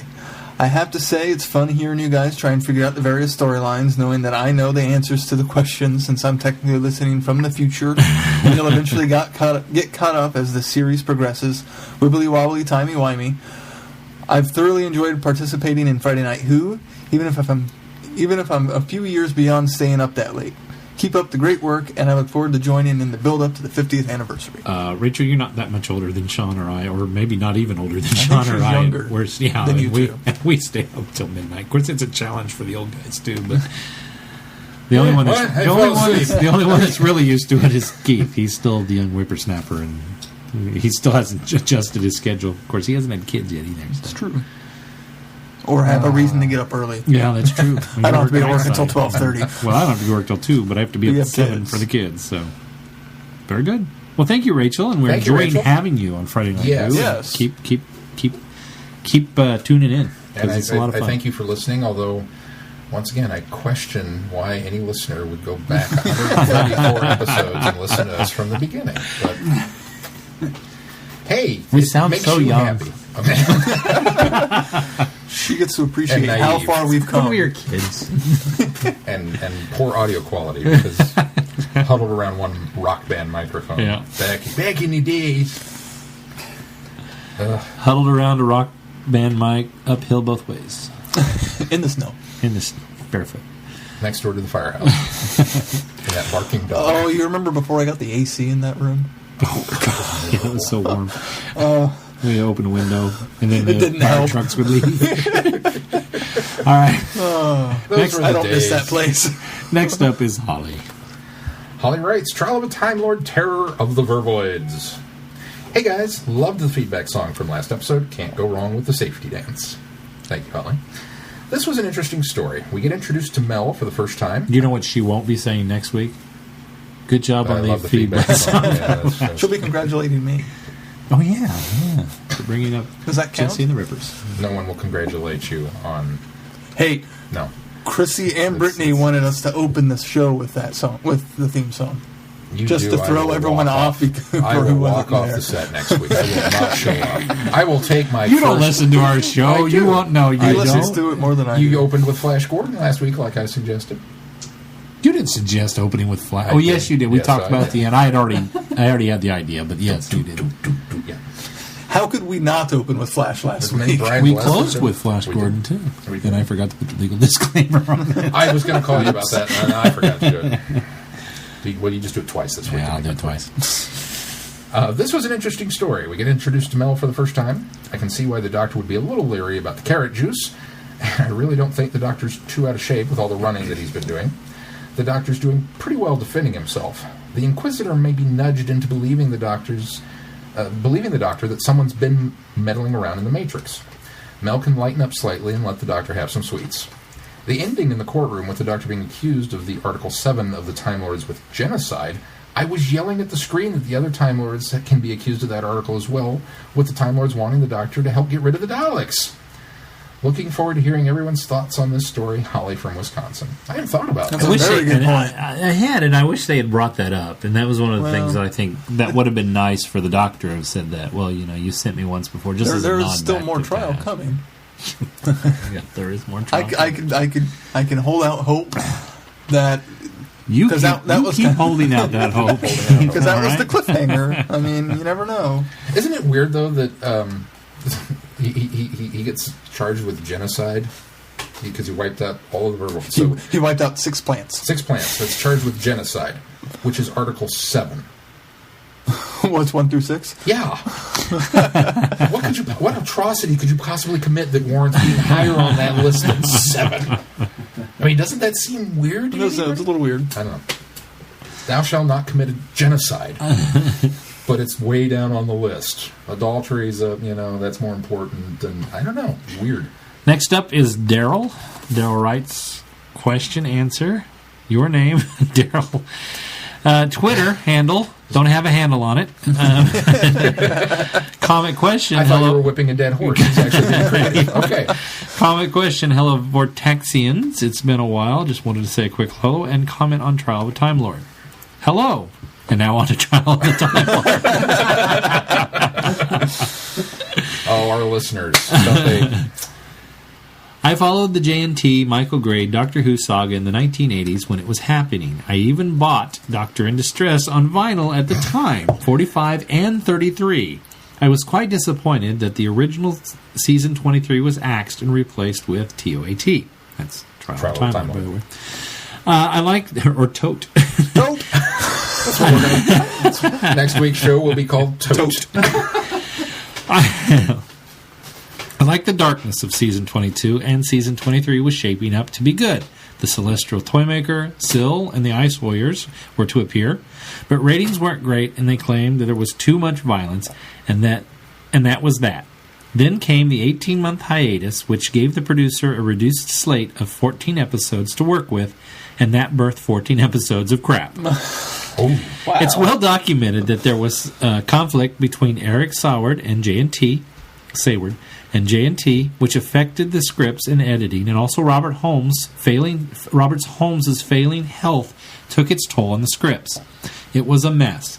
There were some good things about the series, like the new intro, Glitz and Dibbler, Brian Blessed, and, well, that's about it. Let's not even talk about the finale. Spoilers, it made Mind Warp irrelevant. That's another strike against Mind Warp now that I think about it. All right. I also cannot stand that many consider the Trial of a Time Lord series one story. No.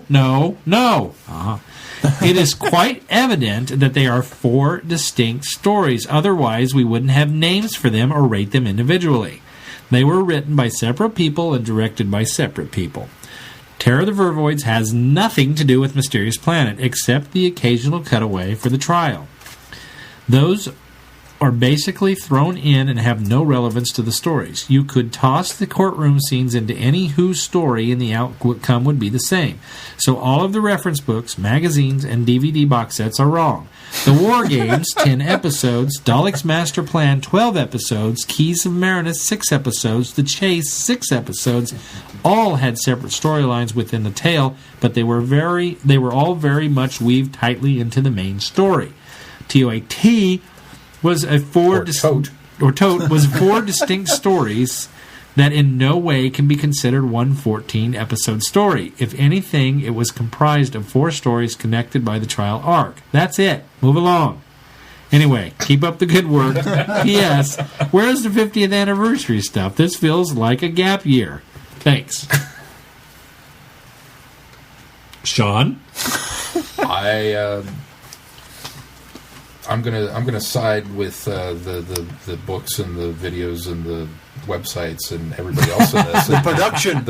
I'm gonna say that they didn't tack those names on until well afterwards. It's true they didn't tack those names on, but I think he's right in the sense that they are 4 different stories written by 4 different people and directed by 4 different people. And so when you go into that, that's what has always made me feel like The Trial of a Time Lord is a story that is happening, that is congruently happening, and using the elements as parts of the trial. But I agree that you could have done that with any story. You could have done that with any story and worked the trial scenes around that. And that's what they've done here. That's true. And I've always maintained that, whether they named them later or not. And in fact, I think back then that's why they didn't name them individually, and they said Trial of Time Report, because they were trying to drive home a point that, this is just one big story. This isn't 4 different stories, when it, in fact reality was. And that's why I think that even Mind Warp should have had more conclusive beginning, middle, and end than it did. Because now we're going to talk about Terror of the Vervoids, which does. It satisfies the trial stuff because it gives the value of one more thing in order to use against the Doctor, but it is a beginning, middle, end story. The only one that isn't is Ultimate Foe, and it's the only one that ties directly into the trial, if you ask me. But it's not a 4th sentence. I'm going to reserve judgment on that until next week. To be completely fair, they weren't all written by separate people, and they weren't all directed by separate people. Terror of the Vervoids and Ultimate Foe were directed by the same person. Yeah. Philip Martin wrote Mind Warp. Pip and Jane Baker wrote Terror of the Vervoids, and all 3 of them wrote Ultimate Foe. Well, which Pip and Jane were only brought in because Bob Holmes. I'm just going by what's credited. Either sick or had died at that point. I think it was just that he was ill enough that he couldn't continue. Because I think he worked on some of the framework. Yeah. And then they passed it off. Well, to Pip and Jane, let's. I mean, that's just it. That's why Pip and Jane were brought in. They were just they filled Robert Holmes's basically role as script editor, because the script editor still is the one that he's working on all of them, because he's the one that kind of basically rails the story into what they really want it to be. So I wonder how much of this thing can be laid on the if you honestly feel that the whole season is a mess and doesn't work as 14 episodes together. Is that necessarily? I don't want to say the fault of, and I don't think but just the fact that he was sick and necessarily couldn't do his job as script editor. Did that allow some holes to show up that maybe he would have tightened up had he been there and in charge of that? I know this is stuff we should talk about next week, probably. And we probably will revisit. But again, it's so hard to break up 14 episodes. I think Daryl makes some good points here. I agree. I don't agree that it can't be one story, because it obviously does. But I also fall on the side of it is 4 different stories that are working with the Trial of the Time Lord story. I agree. And I also, Daryl, I'll say this too, that I'm well documented in my rose-colored glasses, that I will look for any excuse to try and give something the benefit of the doubt. And that I look at Doctor Who, and I know a lot of people feel, Trial is such a mess, it's horrible, it's this, it's that, it's the other thing. And so I kind of automatically have my defense shields up going, well, now wait a minute. What we should have done is we should have scheduled the Big Finish Lost Stories right after this, because I think they're just now finishing those up. And we would have got to probably in time for the last one to come out in Big Finish. So we could have done the Lost Stories. Because Big Finish is doing the... I don't know how it works, because I don't think they had... Well, they had ideas, they had formats and outlines for scripts. I don't think they actually had all of the scripts for season 23 ready to go. They had there's a bonus feature on this disc. Did you watch it? No, I didn't watch that one. I watched the making of it. This is what season 23 would have been. Right, that's what I'm saying, is they had an outline and an idea for those stories, and I think the Big Finish then went and they kind of hammered those out. Because there were a couple of scripts that were finished. Yeah. The Toymaker one was done. And there were 3 that got novelized. Yeah. as target That novelizations. the writers of the scripts actually came back and... So we should have done those right after this. Well, it just gives us an excuse to put something else together as a group later. Yeah. That's always been in my opinion that Lost 23 is between 22 and 23. So, actual 23. So it becomes 22.5. 0.5. No, you wouldn't label it that way. And the reason being is because we don't label any of the other Big Finish stuff as seasons. True. We just say it happens to fall in between these TVs. It'd be season B. Exactly. Next up, and finally, is Chrissy. Wait a minute. What's this? Can it be? It is! It's the last piece of feedback we're reading out tonight. Y'all thought I had forgotten to sing to you tonight. Don't be slow. Oh, no, no, no. Oh, no, no, no. 'Cause it's the last piece of feedback you wrote about Doctor Who. One more mail to read out before we do reviews and start this show. Let's start this show. Let's start this show. And I don't know if we're ever getting home. It's the last piece of feedback. The last piece of feedback. Read the last piece of feedback. The last piece of feedback. Bravo. Very nice. Bravo. He surprised us. He did. Bet you didn't see that coming, Chrissy writes, caution, diary of the keyboard ahead. Dear Vortex boys, I've started this feedback about 5 times and Oh my gosh, it's huge. end up deleting most of it because it ends up being so stinky long. Hopefully I can keep it to a reasonable length, but no promises. I guess I have to defend my position on Mind Warp, so here it goes. What you guys said about Mind Warp being completely dependent on the framework of the trial is 100% correct. But where you all found that to be a fault with this story, I found it to be one of its greatest strengths. I feel the whole trial of the Time Lord season is just more than these 4 individual stories. The trial is the bigger picture that rests on the evidence presented in the stories. You know, Chrissy is sitting listening to this, and she's shouting, "Just get on to my feedback! I'm going to answer that! Get on with it! I'll answer Daryl's questions, or concerns, or problems." I positively love that the plotline in Mind Warp is called into question because the evidence has been tampered with. We still don't know what really happened on Thoros Beta, and we probably never will. But this story isn't about Thoros Beta, or Kiv, or Syl, or King Yakranos, or even Perry. It's about the Matrix on Gallifrey and whatever is not giving an accurate accounting of the events that are being used by the Valiard to convict the Doctor of his crimes. The Valiard is the real villain of this piece. The trial scenes cut in and out of Mind Warp are at just the right times to remind the audience of what's really at stake. To consider Mind Warp as a story without the trial framework is to do the story a disservice because you can't take one without the other. It's really the only story in this season that does that apart from the Ultimate Foe. Right. But that story is a little bit different. You can take the Mysterious Planet or tear the Vervoids without the trial and they'll stand up just fine. But Mind Warp doesn't. It's not supposed to. It's there to support the overarching trial. Personally, I want to see the trial. I want to see the trial unfold and find out why the Doctor has to go through all this interrogation and who this Valiard guy is and why he's in such a snit about the Doctor. Everything else in this season must point back to that, and Mind Warp does that in a way that the rest of the season doesn't. So, but let me jump in here really quick, because now, Chrissy, that makes sense, and I think we all contended, or we all basically agreed last week that Mind Warp works within the story of the trial. So why are we going to sandwich that between 2 stories that do have a beginning, middle, and end, and are independent stories? That's my problem with Mind Warp, is it's plopped right in the middle here. If we'd gone from the beginning and we'd done the first story the same way, where it had more as evidence of the trial and didn't have its own personal story feel, and we didn't go on and do that with Terror of the Vervoids, then I wouldn't have had a problem with mind warp being the way that it is. And I understand that that's why you like this, because it focuses on a trial. But you should absolutely then dislike Terror of the Vervoids, and you should absolutely dislike the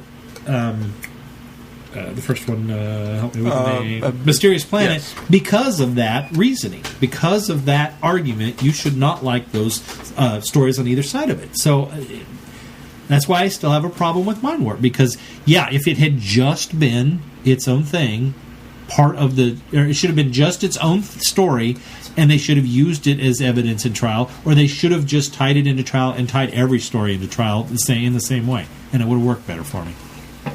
Does that mean, just out of curiosity, that maybe Mind Warp is not the weak link in this story arc? The Mystery and Terror arc? Maybe it's the strongest, and that the other two have failings because they have ends, and that they should have backed off of those stories a little bit. That could be, but the problem is you set me up with Mysterious Planet, and I said 2 weeks ago that I loved Mysterious Planet. I thought it was a fun romp, it was a good story, and because it was a good story and self-contained, I expected the same thing to happen in Mind Warp, and then when it doesn't, and then you turn around, pull the wool over my eyes again, and you give me Terror of the Vervoids, which does, and it's the consistency. It needs to be one way or the other for this to work as part of Trial of the Time Lord. Thanks, guys. Yeah. Thanks for coming. Thanks, Drew. Thanks a lot. Sorry, she can Good go points. on, because she's probably making more points. As for the rest of the story, I get a bit, I don't want to say thrill because that sounds weird, but I appreciate the tragedy of Perry's death and the Doctor's reaction to it. It's an emotional, intense moment. You've got Ukranos charging in, knocking people over, and Nicole O'Brien acting her socks off as Kiv-possessed Perry. The Doctor is watching it all on the screen in the courtroom, and you don't know whether he's going to burst into an uncontrollable sobbing or if he's going to do his own Brian Blessed impersonation on the Time Lords for taking him out of the action. It's the Doctor's barely suppressed rage, which you don't see happen very often in classic Who. It's even more terrifying than Ukranos busting into a room with guns blazing. I get chills from it, and it makes me want to immediately see what happens next. Okay, I'll stop her there, because she's seen something differently than I am. And this is another thing that is weird to me, because I thought Colin Baker's acting there should have been better. I expected him to do one of these two things, and he didn't. And that's where I think that falls down, is he sits there and looks at it with dumb bewilderment. That's my problem with it, is that there doesn't seem to be any emotion. I don't see him on the verge of sobbing, and I don't see him on the verge of lashing out. I see him sitting there dumbfounded, and understandably so, because he's confused and shocked. But I don't see that, and I wanted some of that raw emotion that didn't manifest either. So I disagree. I think that was a terrible choice to play it that way, but because I would have liked to seen one way or the other. But so sorry, that didn't capture it for me. I appreciated the tragic death. I didn't like it, as we talked about last week, but I appreciated the tragic death of Perry and the way a companion goes out in a different way than we've seen before. I think I saw all three. I think I saw him go from dumbfounded bewilderment to sobbing. I mean, just right on the cusp of being ready to break down, because I thought to myself, wow, he's going to crack. And then I didn't see the cold fury until the end, when he kind of, because all of the trial cliffhangers are, you're in danger from this, you're in danger from this, except for Mind Warp, which is the Doctor going, oh, you just wait and see. I mean, that's kind of his moment to get back and say, no, that's not how this works. So that's where I saw the cold fury, was right there. But I think it could have been heavier handed. I think. Yeah, it should have been heavier handed, and I think that it's not even cold fury. It's more of a, well, it goes back to that haughty, I'll prove you wrong type thing. Just that's how it came across me at the end when he says, just wait and see. It was more of that. It did almost come across as you've crossed one line too many, and now I'm going to show you. Yeah, exactly, and so, which is fine, because to me that's a very six way to respond. Yeah, that's a 6 way to respond, but that's not cold fury to me. Cold fury would have been what I would have expected from him with the death of a companion. So, okay. Anyway. She continues with, well, I feel failed. we're going to debate this back and forth, her and I, all the way until the end of this discussion. And maybe beyond that. Well, I failed in my attempt to keep this short. I'm really sorry about that. I think I need a feedback editor or something.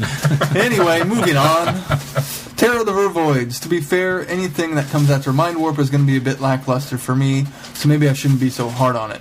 There's plenty of callback to the trial, but not as much as in Mind Warp. And that's probably where the story falls a bit flat for me.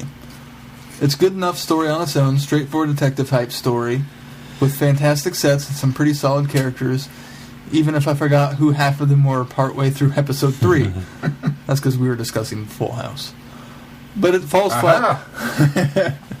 But it falls flat because I was expecting the action of the trial to ramp up. Okay. And it kind of doesn't. That makes sense then. It stays exactly where it was at the end of Mind Warp. Even the added charge of genocide doesn't do a whole lot to the tension because the story has stayed at the same level through the entire story. I'd agree with that. No, I disagree slightly. I agree that the trial stays pretty level. I think that becomes a ramp up, but unfortunately, it's way at the end. very end. Yeah. That last moment where the Valiard accuses the Doctor of genocide comes so far out of left field, but I'm not even paying attention anymore because it's easy to miss. Especially since, in this context, it's a stupid charge to make in the first place. It doesn't come close to the gut punch that the end of Mind Warp did. If this story was its own, it'd be fine. But as part of the trial, this story doesn't really do it for me. That's fair. That's fair, Chrissy. I think you've sort of answered part of my question from before. So. The Sixth Doctor Revisited. This one was pretty good. I'm glad they gave the bulk of the time to Colin Baker to talk about the Sixth Doctor instead of mostly having other people give their perceptions of Six, because Colin, A, obviously knows the character, and B, is great at bringing out Six's more sympathetic qualities. I was very glad that they showed the clip from the end of Twin Dilemma where the Doctor's mentor is dying and the Doctor gets somewhat emotional about it. We can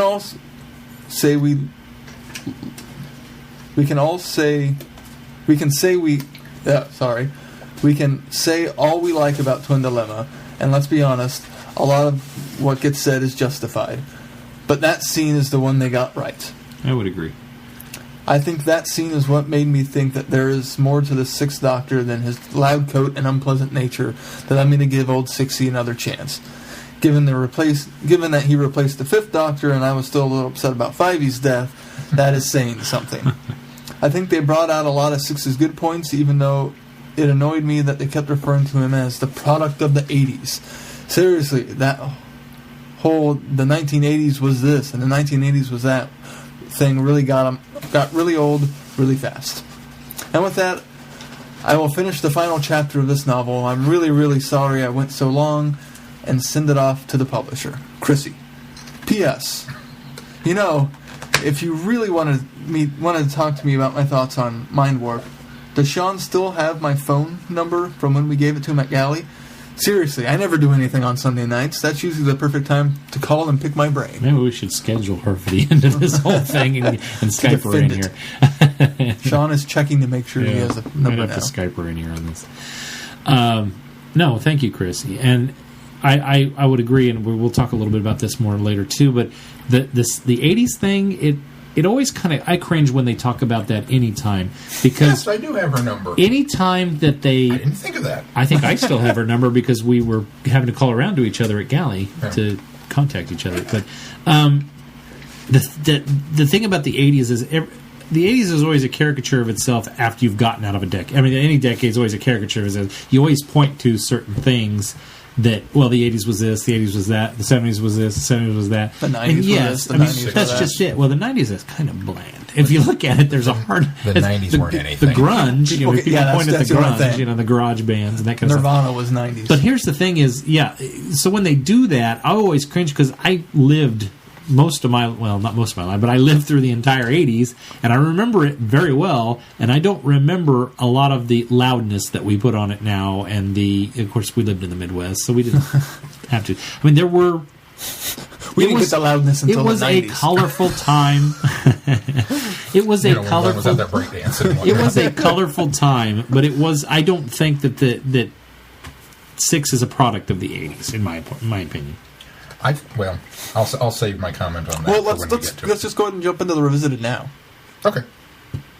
Well, then you okay with that? That's fine. Yeah, I was thinking we needed to do it backwards because but we're doing a retrospective later. So yeah, let's do it. Well, what did you guys think of the Revisited? This was one of the first ones that I watched, and Well, you really should have watched the other ones. I really should have watched it. No wonder you didn't say much about him. This is one of the first ones that I watched where I felt, after all of them, I have felt like, aw, you didn't talk about this, or I'm so sad it's over. This one ended, and I'm like, that's it? We're done? I mean, it just blew through that half hour for me. I don't know if you guys felt that or not. I thought it went by pretty quickly, but I don't know what else they could have talked about that wouldn't have been huge spoilers. Well, this doctor only had 2 companions. There's no brig, there's no unit, there's no, peripheral characters that come and go. It's only 2 companions, and for the most of 6's run, it's 1 companion, and then another companion for his last 2. And there's not a lot of returning villains. There's not a lot of returning villains other than Syl, who was kind of the one they touched on. And they did focus on that. And I was a little surprised that they chose to focus on the Chameleon Circuit being fixed. Oh, I didn't know. Because that's the one thing that popped out at me when I watched 6's run was, wow, hey, they're addressing this chameleon switch issue, which has always been alluded to, but nothing's ever done about it. So Tom worked on it a little bit. Yeah, but I totally. I mean, but it happened to where it was he got it working, and we had to some extent drastically different exteriors of the TARDIS twice at the very least. But I thought overall it was really good. I think while I personally would have liked to have seen a full blown. Let's talk about the elephant in the room. Let's talk about. But I knew they weren't going to because things are designed for. Yeah, exactly. They're not going to do touched anything on it enough for me, though. I was afraid they'd brush it all under the carpet, and they didn't. They did. They did address it.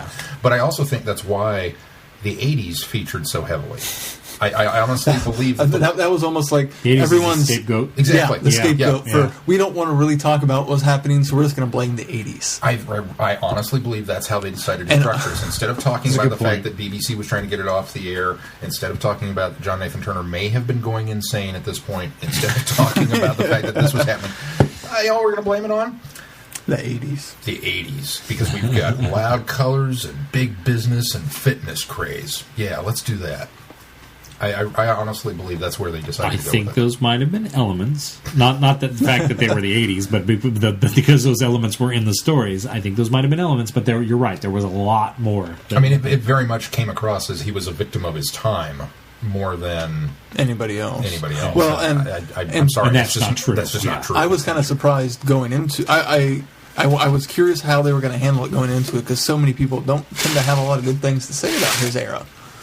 And so I think that partially, Chrissy, is why they had Colin talk so much, is because they needed to fill 30 minutes, and all the rest of the interviews didn't give enough. And when you got the man who played him, let's pick his brain about the character. You notice who we didn't see in this one at all? Tennant. Yeah, you're right. He's been present for all of them except for this one. And I wonder if that was... But he didn't like 6. No, I'm just kidding. Well, 5 was his fate. 5 was his doctor, so I mean, the one replacing him, he might have. Stopped watching it. This guy came along, and I was like, "Who the heck is this?" Maybe they just felt like after we recorded 5 of these, we don't need Tennant to anchor it anymore. Here's the other thing. Another reason I think they talked to Colin so much is because, and I have said this all along, is despite the fact that he got the short shrift back in the 1980s, that his doctor is probably, or arguably, the least favorite doctor of all of the doctors of the majority of people and fans. Deserve it or otherwise. And he basically got fired. He's the first doctor that ever got fired off the show. He is still one of the #1 ambassadors for the series. And I think it's because of that, and because of his embracing and love of 6 and how it could have been, that I think that's why they picked his brain a little more, because I think he's able to find the qualities in 6 that I think a lot of fans overlook, and he's able to pinpoint them, and he's able to pick them out and bring them to light and make you realize that, oh yeah, that is there. Oh yeah, that is there too. Colin is the ultimate embodiment of the rose-colored glasses. He's certainly, when it comes to his doctor in that era, absolutely. Yeah, I don't even know that it's rose-colored glasses. I think he's able to just really find the qualities that everybody else forgets to look at. Well, but I think, because of what's going on. I think he sees... It's not rose-colored, though, because it's not... Rose-colored is seeing things that aren't there. he sees things that are there that nobody else saw. He sees or, things, or some few he people sees see. things about, in my mind, he sees things in that era the way he wanted them to be. Well, To some extent, I think some of that is also Big Finish letting him go back to the character And later. I think that probably does come to that. But that's true. That's true. He points out things, like you said, he finds those little nuggets of this is how things... But all he did was talk about, I was written this way, it was scripted this way, and I would have liked to have seen this, or by the end we got it right, or, Perry and I came together and, we bickered, but we weren't, this... And he was always putting that positive spin on it. And I think that's because up here he really sees that this is what happened. Yeah. He sees the positive relationship with Perry. He sees this. He doesn't focus on the bombastic negative. And I'm glad he doesn't. Yeah.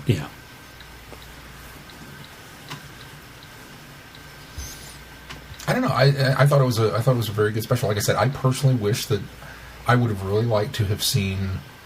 I know they wouldn't for this. Maybe down the road they'll do one, or maybe it needs to be done by somebody other than the BBC, just so they can kind of open up the floodgates and say, "All right, here's the deal."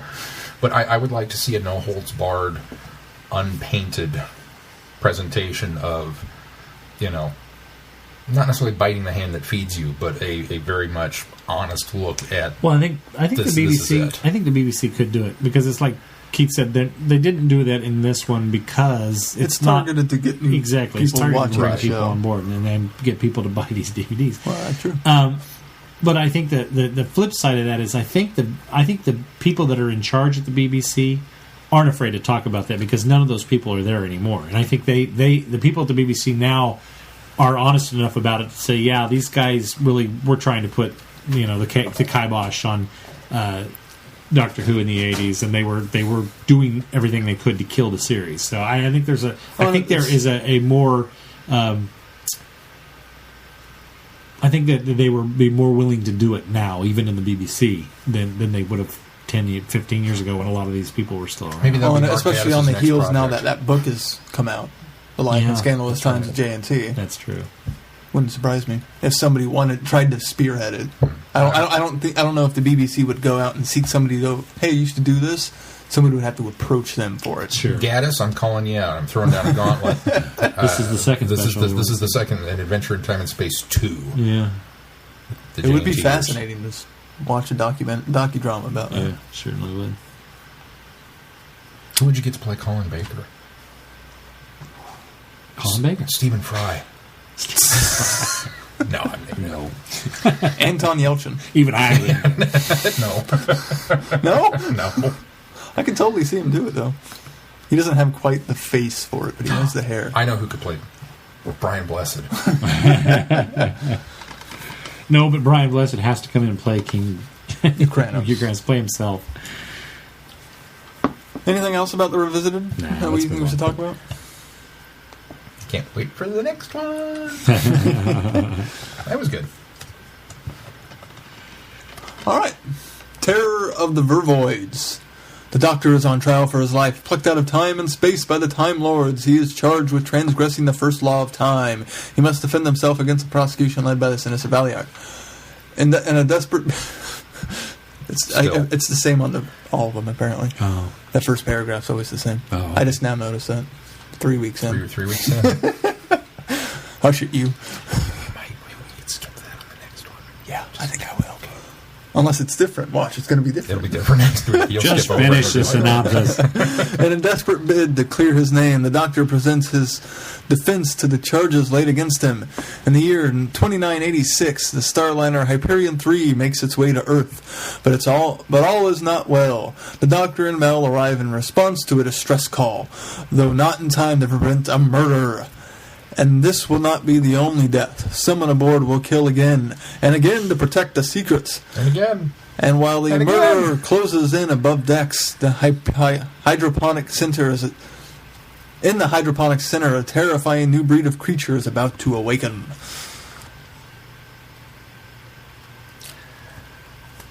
Dun, dun, dun. Yeah. This story's just kind of there. And I would love to say the trial parts elevated it. I don't think it did.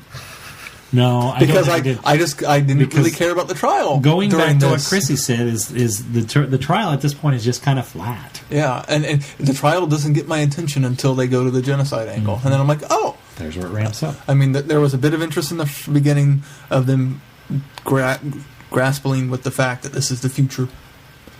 And that's all there really is in the trial. And they really don't cut back to it that much compared to the others. Yeah. Mm-hmm.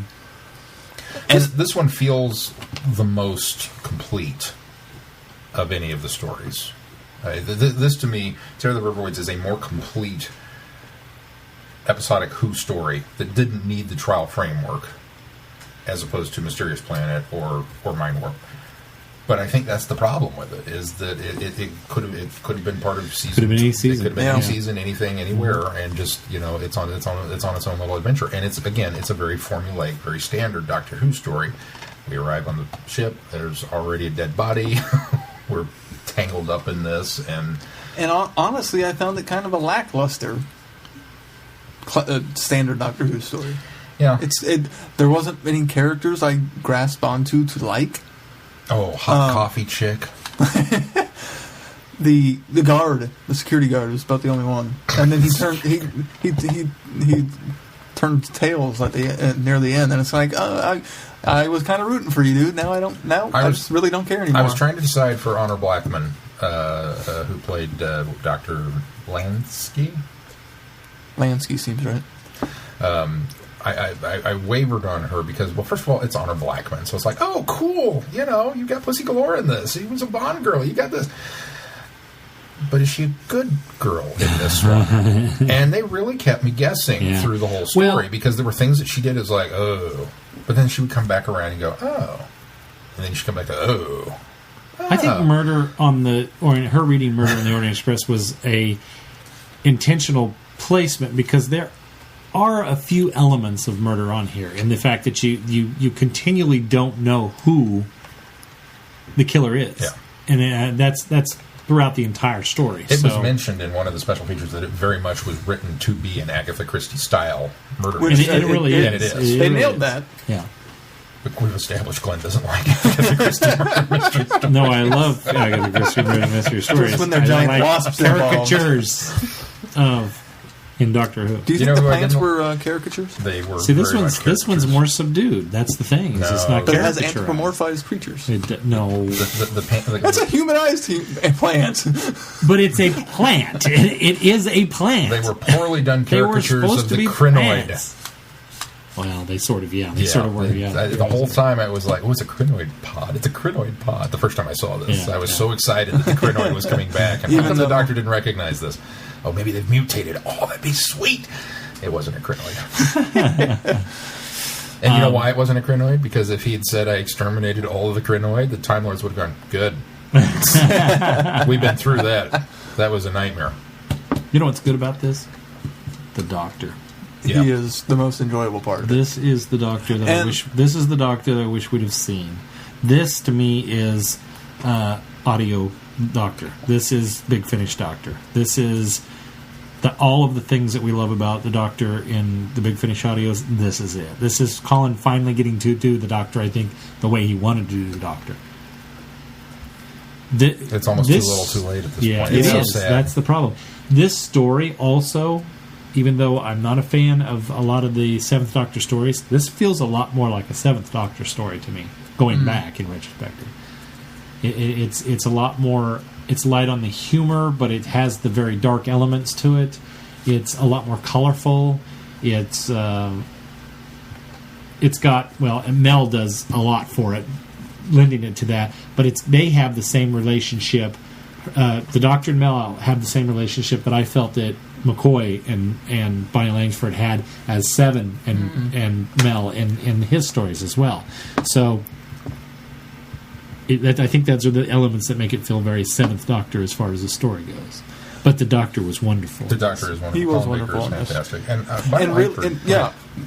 Is that where you're going? Yeah, I was going with Mel next because I've never been very kind about Mel. I was surprised to hear you say what you said.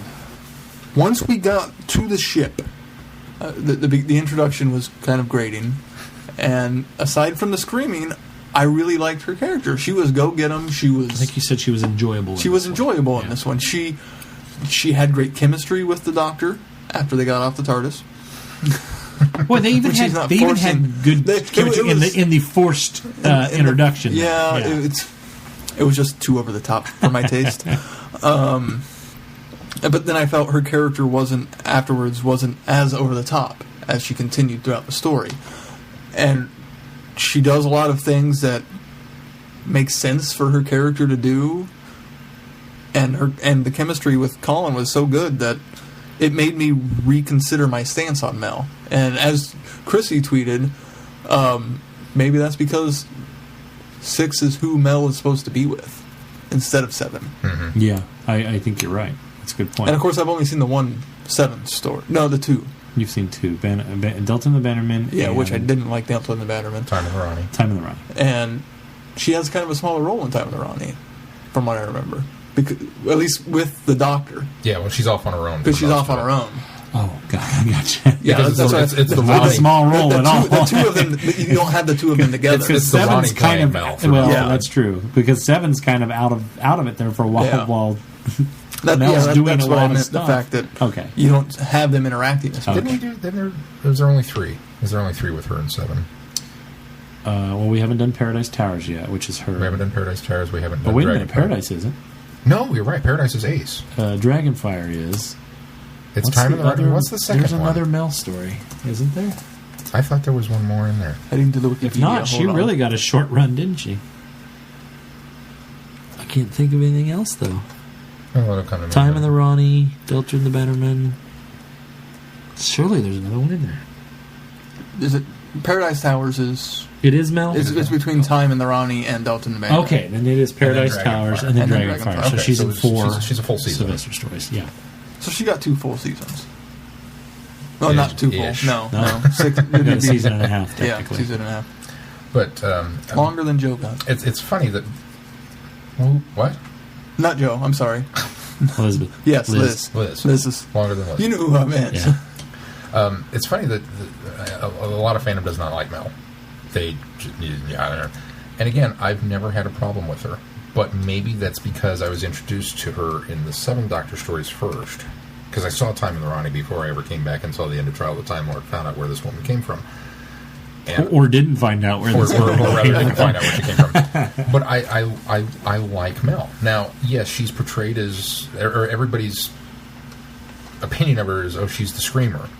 And that she has quite the lungs on her. She's the shirking violet or whatnot. And I don't think it's that at all. I just think that she's got B horror movie scream queen lungs on her, and because she doesn't get into trouble necessarily. And really, she only screamed. She can hold her own. She can hold her own. She doesn't need rescue. She only screamed twice in the entire story. 3, wasn't it? Wasn't it? Well, I'm not counting the recap. The boys got up to 7 it was 3. when they were counting, but I think it was. I don't think it was all also her. Counting recaps. Yeah, no, I think it was 3 total. Because there was one time that she didn't scream on the recap. Could have when she was hiding in the bathroom. But, yeah. But she's the one that's going out and... Or they went past the scream on the recap. That's what it was. She's not a passive companion. She doesn't wait for things to happen to her. She actively goes out and, she's the... She's almost, and I'm going to use this very lightly because I know that people are going to freak out when I say this, she's almost Sarah Jane-ish because she goes out to stir the pot. She goes out to investigate what was that thump behind the door, whereas a lot of companions wouldn't. Perry, she's only Sarah Jane in that way, but yeah. as much as I like Perry would kind of hang on the Doctor's coattails and wait for him to go open the door. Right. Whereas Mel charges over there and opens the door and goes, "Oh, it's a whatever," and then she runs off to tell the Doctor that I found this in the closet. I think she's more Joe Grant. But I can see that. Maybe that's a better way of putting it. Maybe she's more Joe. Because Ace is more Sarah to me. But. Ace is kind of in a... Ace doesn't go open the door. Ace blows open the door, hits whatever was hiding in the closet with a baseball bat. Yeah, that's true. Yeah. Knock, knock. But I don't know. There was a lot there. The mechanisms of the plot with the misdirection, I thought were really cool. With the bicycle, they did a good job with that. Yeah. And I actually kind of like their design. I did too. It's amazing how much that blank faceplate will allow you to get away with in a science fiction show. How many guys have we had that's like, it's a motorcycle guy, he's the bad guy, but it works. Right. Yep. Just by throwing that blank helmet on. But these were, I kind of felt very Star Warsy. They kind of had that Greedo bounty hunter look to them or something. I think the Vigil the were inspired by or these the guys. Dark Helmet guys. The Dark Helmet guys. The Vervoids were... Well, should we talk about the Vervoids? the costumes are very Halloweenish, but... Yeah. I didn't mind the design of them, honestly. I had no problems with the design until something was brought to my attention that I had never seen. noticed that before? No. I'm sorry, that's the first thing I noticed when I looked at this three thing. times, and I've seen clips of the Vervoids and never saw the image that Chrissy, thank you, of all people, brought up. So raise your hand if you thought they, and all, just Glenn. They do now. It totally does now. I can't not see it. I remember seeing pictures when I was looking at, just Googling Doctor Who and seeing pictures. I'm like, wow, that's an unfortunate design. I cannot not see it now. I don't have a problem with the Vervoids design per se if it had come 10 years earlier. Yeah, I can see that. Yeah. It fits more with the level spaghetti of monsters. The spaghetti, yeah, exactly. The body part. I think the head, despite the design, the head's not bad. Made really well. It's the rest of the suit where it's just like they leaves glued on. Yeah. To a tracksuit. It's even more noticeable when they all fall into a heap and decompose. Although I thought the decomposing effect was nice. The effect was cool. But then that's where I really noticed. Maybe I was just too distracted by the head that I didn't look at the body until they started decomposing. Maybe it's because they spent all their money on sets. The sets in this one are phenomenal. And the green screening. Although probably some of the most I've noticed in. It is funny that in the documentary, somebody points out that or maybe it was in Revisited, that the sets for this though were very 80s cruise ship. I mean, it's we're supposed to be in the future. We're supposed to be in the far future, and it looks very much like Carnival Cruise Lines in the 1980s. So. That wasn't obvious to me until somebody pointed out, and I thought, I guess that is a little unfortunate. That just proves it looks great, but the cruise lines have it right. Yeah, it's a classic design that's going to be around they for a said, while. well, just stick with this design. I don't know. There's this is another one of those where there's a lot to like here. And James pointed this out, who joined us for Friday Night Who, and he pointed this out to me. We laughed and laughed and laughed about this. That the writers of this episode, who would have been Pip and Jane, Pip and Jane, are apparently really big Black Hole fans. Oh, is that right? Disney's the Black Hole. Because there's a lot of Black Hole in this. Don't take that as fact. We don't take that as fact. That's just that was his opinion. And the more I thought about it, the more it came up, the more we were like, wow, there is. Because first of all, there's a black hole in the story. There is a black hole. There is a black hole in the story, and we've got the ship heading into the black hole, and then we've got these motorcycle helmeted dudes that kind of look like those weird robots that they had running around on the ship. And then there was the ridiculous ray gun that looked like an upside down drill. You're reaching. That's the only one that I think. Which looks a lot like the ray guns that they have. Although they were just hole. double-sided on the. They were just double-sided, but they had that kind of. It's reaching. He's holding that drill upside down. You're just trying to find a way to justify getting Black Hole into this show again this week. And then, again this week. And then there's the scene with the bicycle helmeted dudes playing the arcade game. Right out of the black hole. Galaga. As James said, that man is playing Galaga. He thought we wouldn't notice. I don't know. I agree with him. I saw a lot of Black Hole in there. But I'm excited about the Black Hole remake, so maybe that was it. It's probably, for me, the weakest of the trial so that far. I'll agree with. It is the weakest of the trial stories. Now, okay, so here's the question. Despite whatever it's not the weakest of the stories, it's the weakest trial part of this, is that there's just nothing going on. I think it's weaker than Mind Warp. It's not as enjoyable as Mind Warp. The story? I thought the story was much more enjoyable than Mind Warp. Really? There was no Brian Blessed, so that brought it down. How do you follow up Brian Blessed? Because I didn't think the story of Mind Warp was great. This at least had a coherent story that worked and had a beginning, middle, and end, and it made sense, and it had some wonderful misdirection, and you didn't know who the killer was. And I mean, it was an enjoyable story. It wasn't great. It wasn't great Doctor Who, but it was an enjoyable story. Much better than the mess that was Mind Warp. That, as Chrissy pointed out And she's absolutely right. Mind warp plays into the fact that there's a trial going on, and there's a reason for mind warp the way that it is. This one is its own story, and so that's why the trial part gets kind of left behind and bland, because there's not much to do with it except for the Doctor using it as to show off all his good attributes, which I don't, for the life of me, know why you would go into the Matrix and find a future story to prove. I mean, it works for the format of the story, but why would you, to defend yourself, go and look for a future story you haven't experienced yet? Specifically because there's so few instances where it's happened, but specifically his argument is they asked me for help. I didn't do anything until they said, okay, can you come in? That's why. He hasn't had any adventures yet. Apparently not.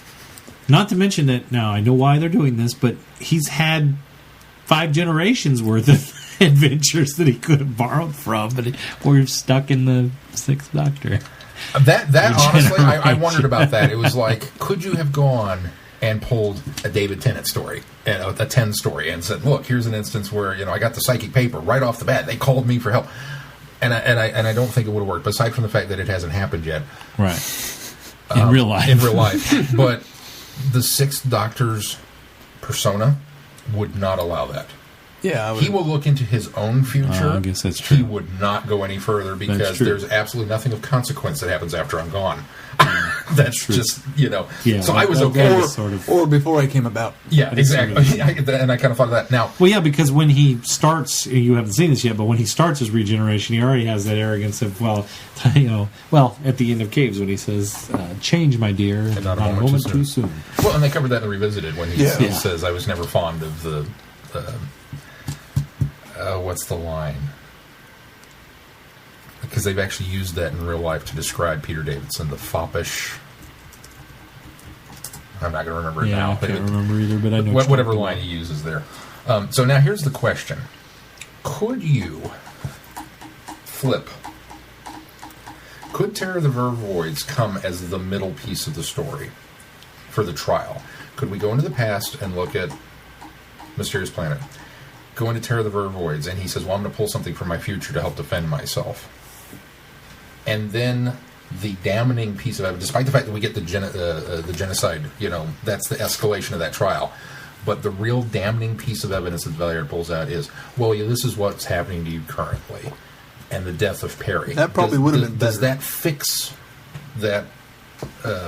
Did we peak too early with Mind Warp? And we didn't peak at all. Well, the problem is we started on this high of Mysterious Planet. Flip-flopping would have fixed it. You don't think so? No, it would have been.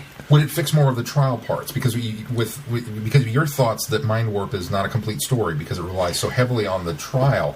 Would flipping it have fixed that aspect? No, because the balance is still there with this one. Because even though the trial is kind of bland and just going on, he needed this time to, because we've had this. Because the defense has rested its case. The Doctor has the upper hand in Mysterious Planet most of the time. He's got the Valliere on his back foot. Then it's flipped, and then the Doctor's on his back foot for Mind Warp. And then this one, until the end of this, we get that aha, and it works for that sense as well. Is we have the Doctor then showing that look what happened here, and there's nothing bad happening until the genocide thing comes up. It's the Doctor has a great defense for himself. So I think it had to be like that because in order for it at the very end to be able to bring up the ultimate, which is obviously Article number 7, but the ultimate thing of genocide, now I've got something else on you, which what trial, I think somebody brought this up the other night too, what trial in history could you just keep adding charges on as you're trying only somebody? But to be able to do that and then have that big aha moment at the end, well, wait a minute, you finally tripped up. You incriminated yourself. You had a great defense for yourself and then you incriminated yourself at the end. No, I don't think you could have flip-flopped it because it works in that sense. The trial part of this I've not had a problem with from beginning to end because I think it works. It's structured well, and it works really well. It's the pieces that we're using that haven't always worked. So the more we talk about this, the more I'm going to give this one a little stronger da-na-na. There are elements to it that I don't like, Vervoids in particular, because I was really hoping for Crinoids. See, the Vervoids are bringing this down as much as Blessed was bringing the last one. Maybe, yeah. Got to strike that that's balance. true. That's very strike true. that balance. And I think that's where it comes from, because I don't know that I can say this is the weakest of the stories, because you're right. Mind Warp had a lot of problems, but Brian Blessed glazed over so much of that for me that maybe I'm not being fair to this one just because Brian Blessed isn't in it. But this one is on a very high pedestal by not having Space Buffalo. So all in comparison. So I mean, there is that. That's our new benchmark for everything now. Well, there was no Space Buffalo. So I don't know. Like you said, it was a well-written mystery. It did misdirection work well. The story was more solid and better, but it wasn't as enjoyable to watch for whatever reason. Maybe that's where we can go with it. Here's something that I didn't have as much fun. There was something I want to throw out here, though, that was that was brought up in the documentary. That when Mel asks to go into the cargo hold and she wants to go investigate something, and the one guy's taking her in there, and it's the guy that has the shocking end. He walks in, Shocking. and he goes, well, let me go first. We don't want you to get killed.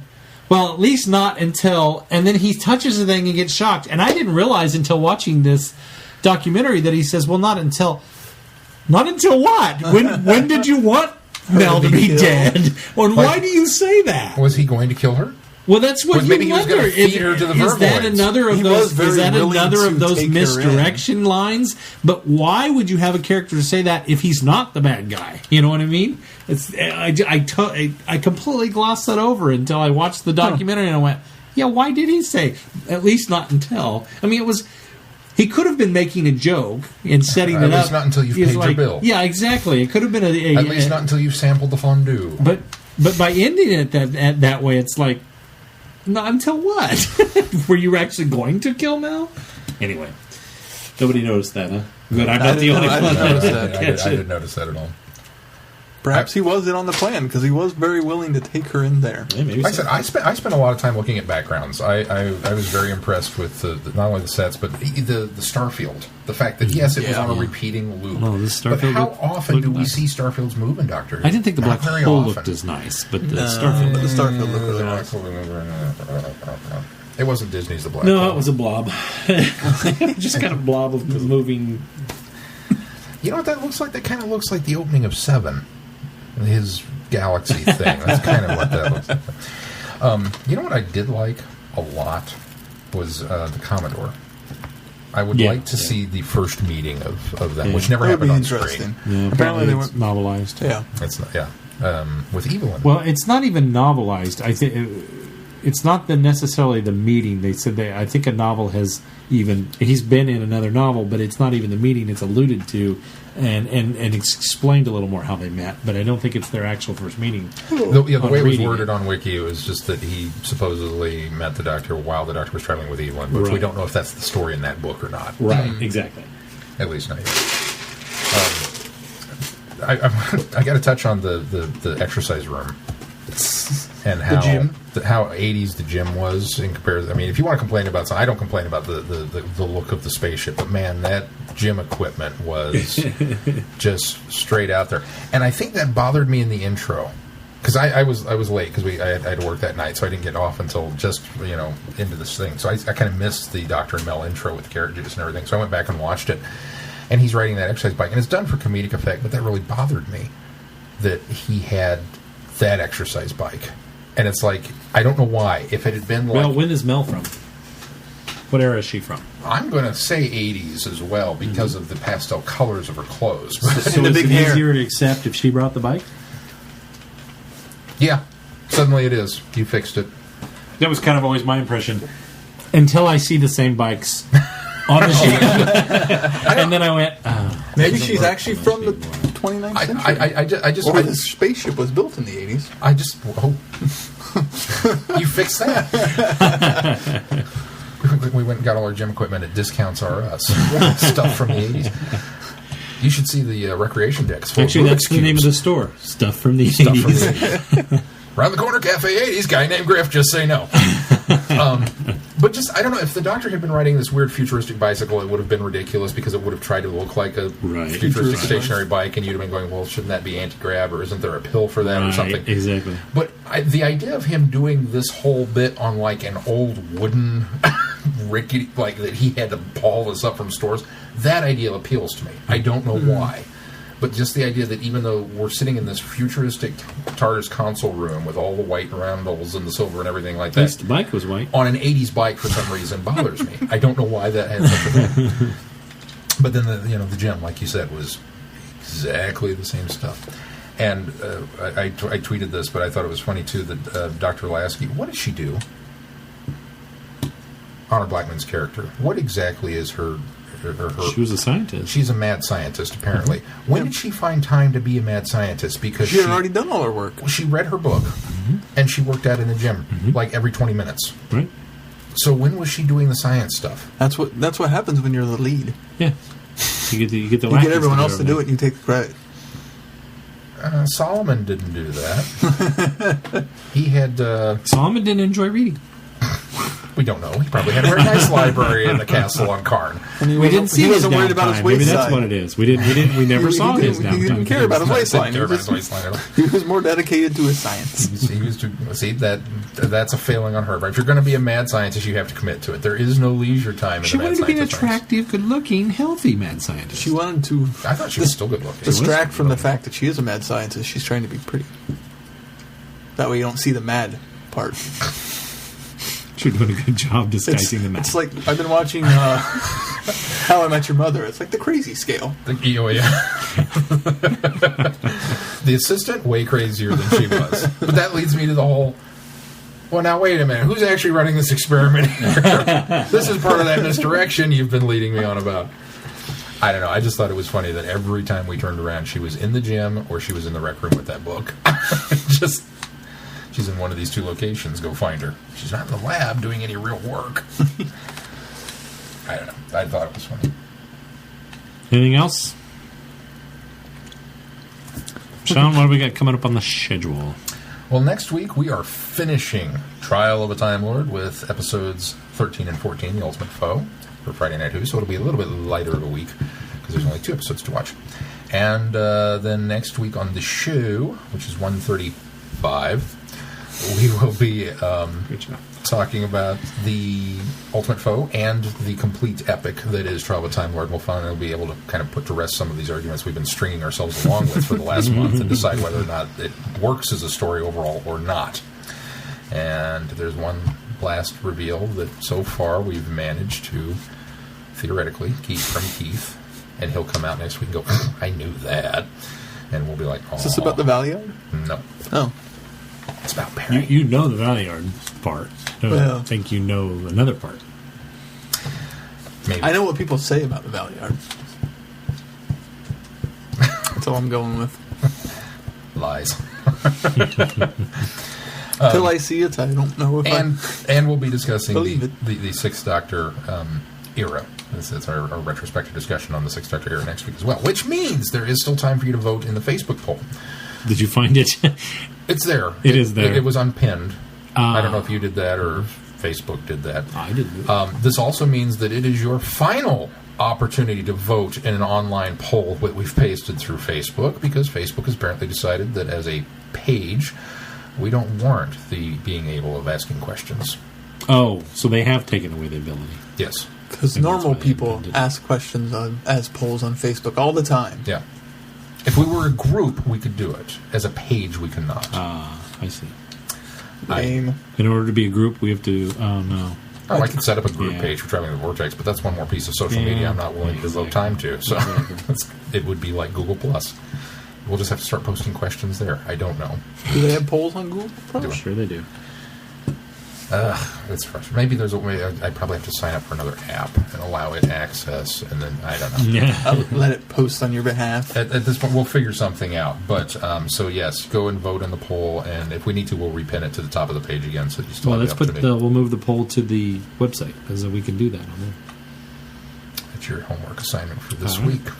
So you can go to our website and vote in the poll. Don't direct them there. That right now we'll finish the Facebook one, and then For 7, it's we'll still go to the there. website. Yeah, for 7. All right. So go to 7, 8, 9, and 10. Go to our Facebook page. We'll repin it to the top of the page so that you can vote in Yes. what is the most, not favorite, not best, most iconic sixth Doctor representative. story, most representative of the era.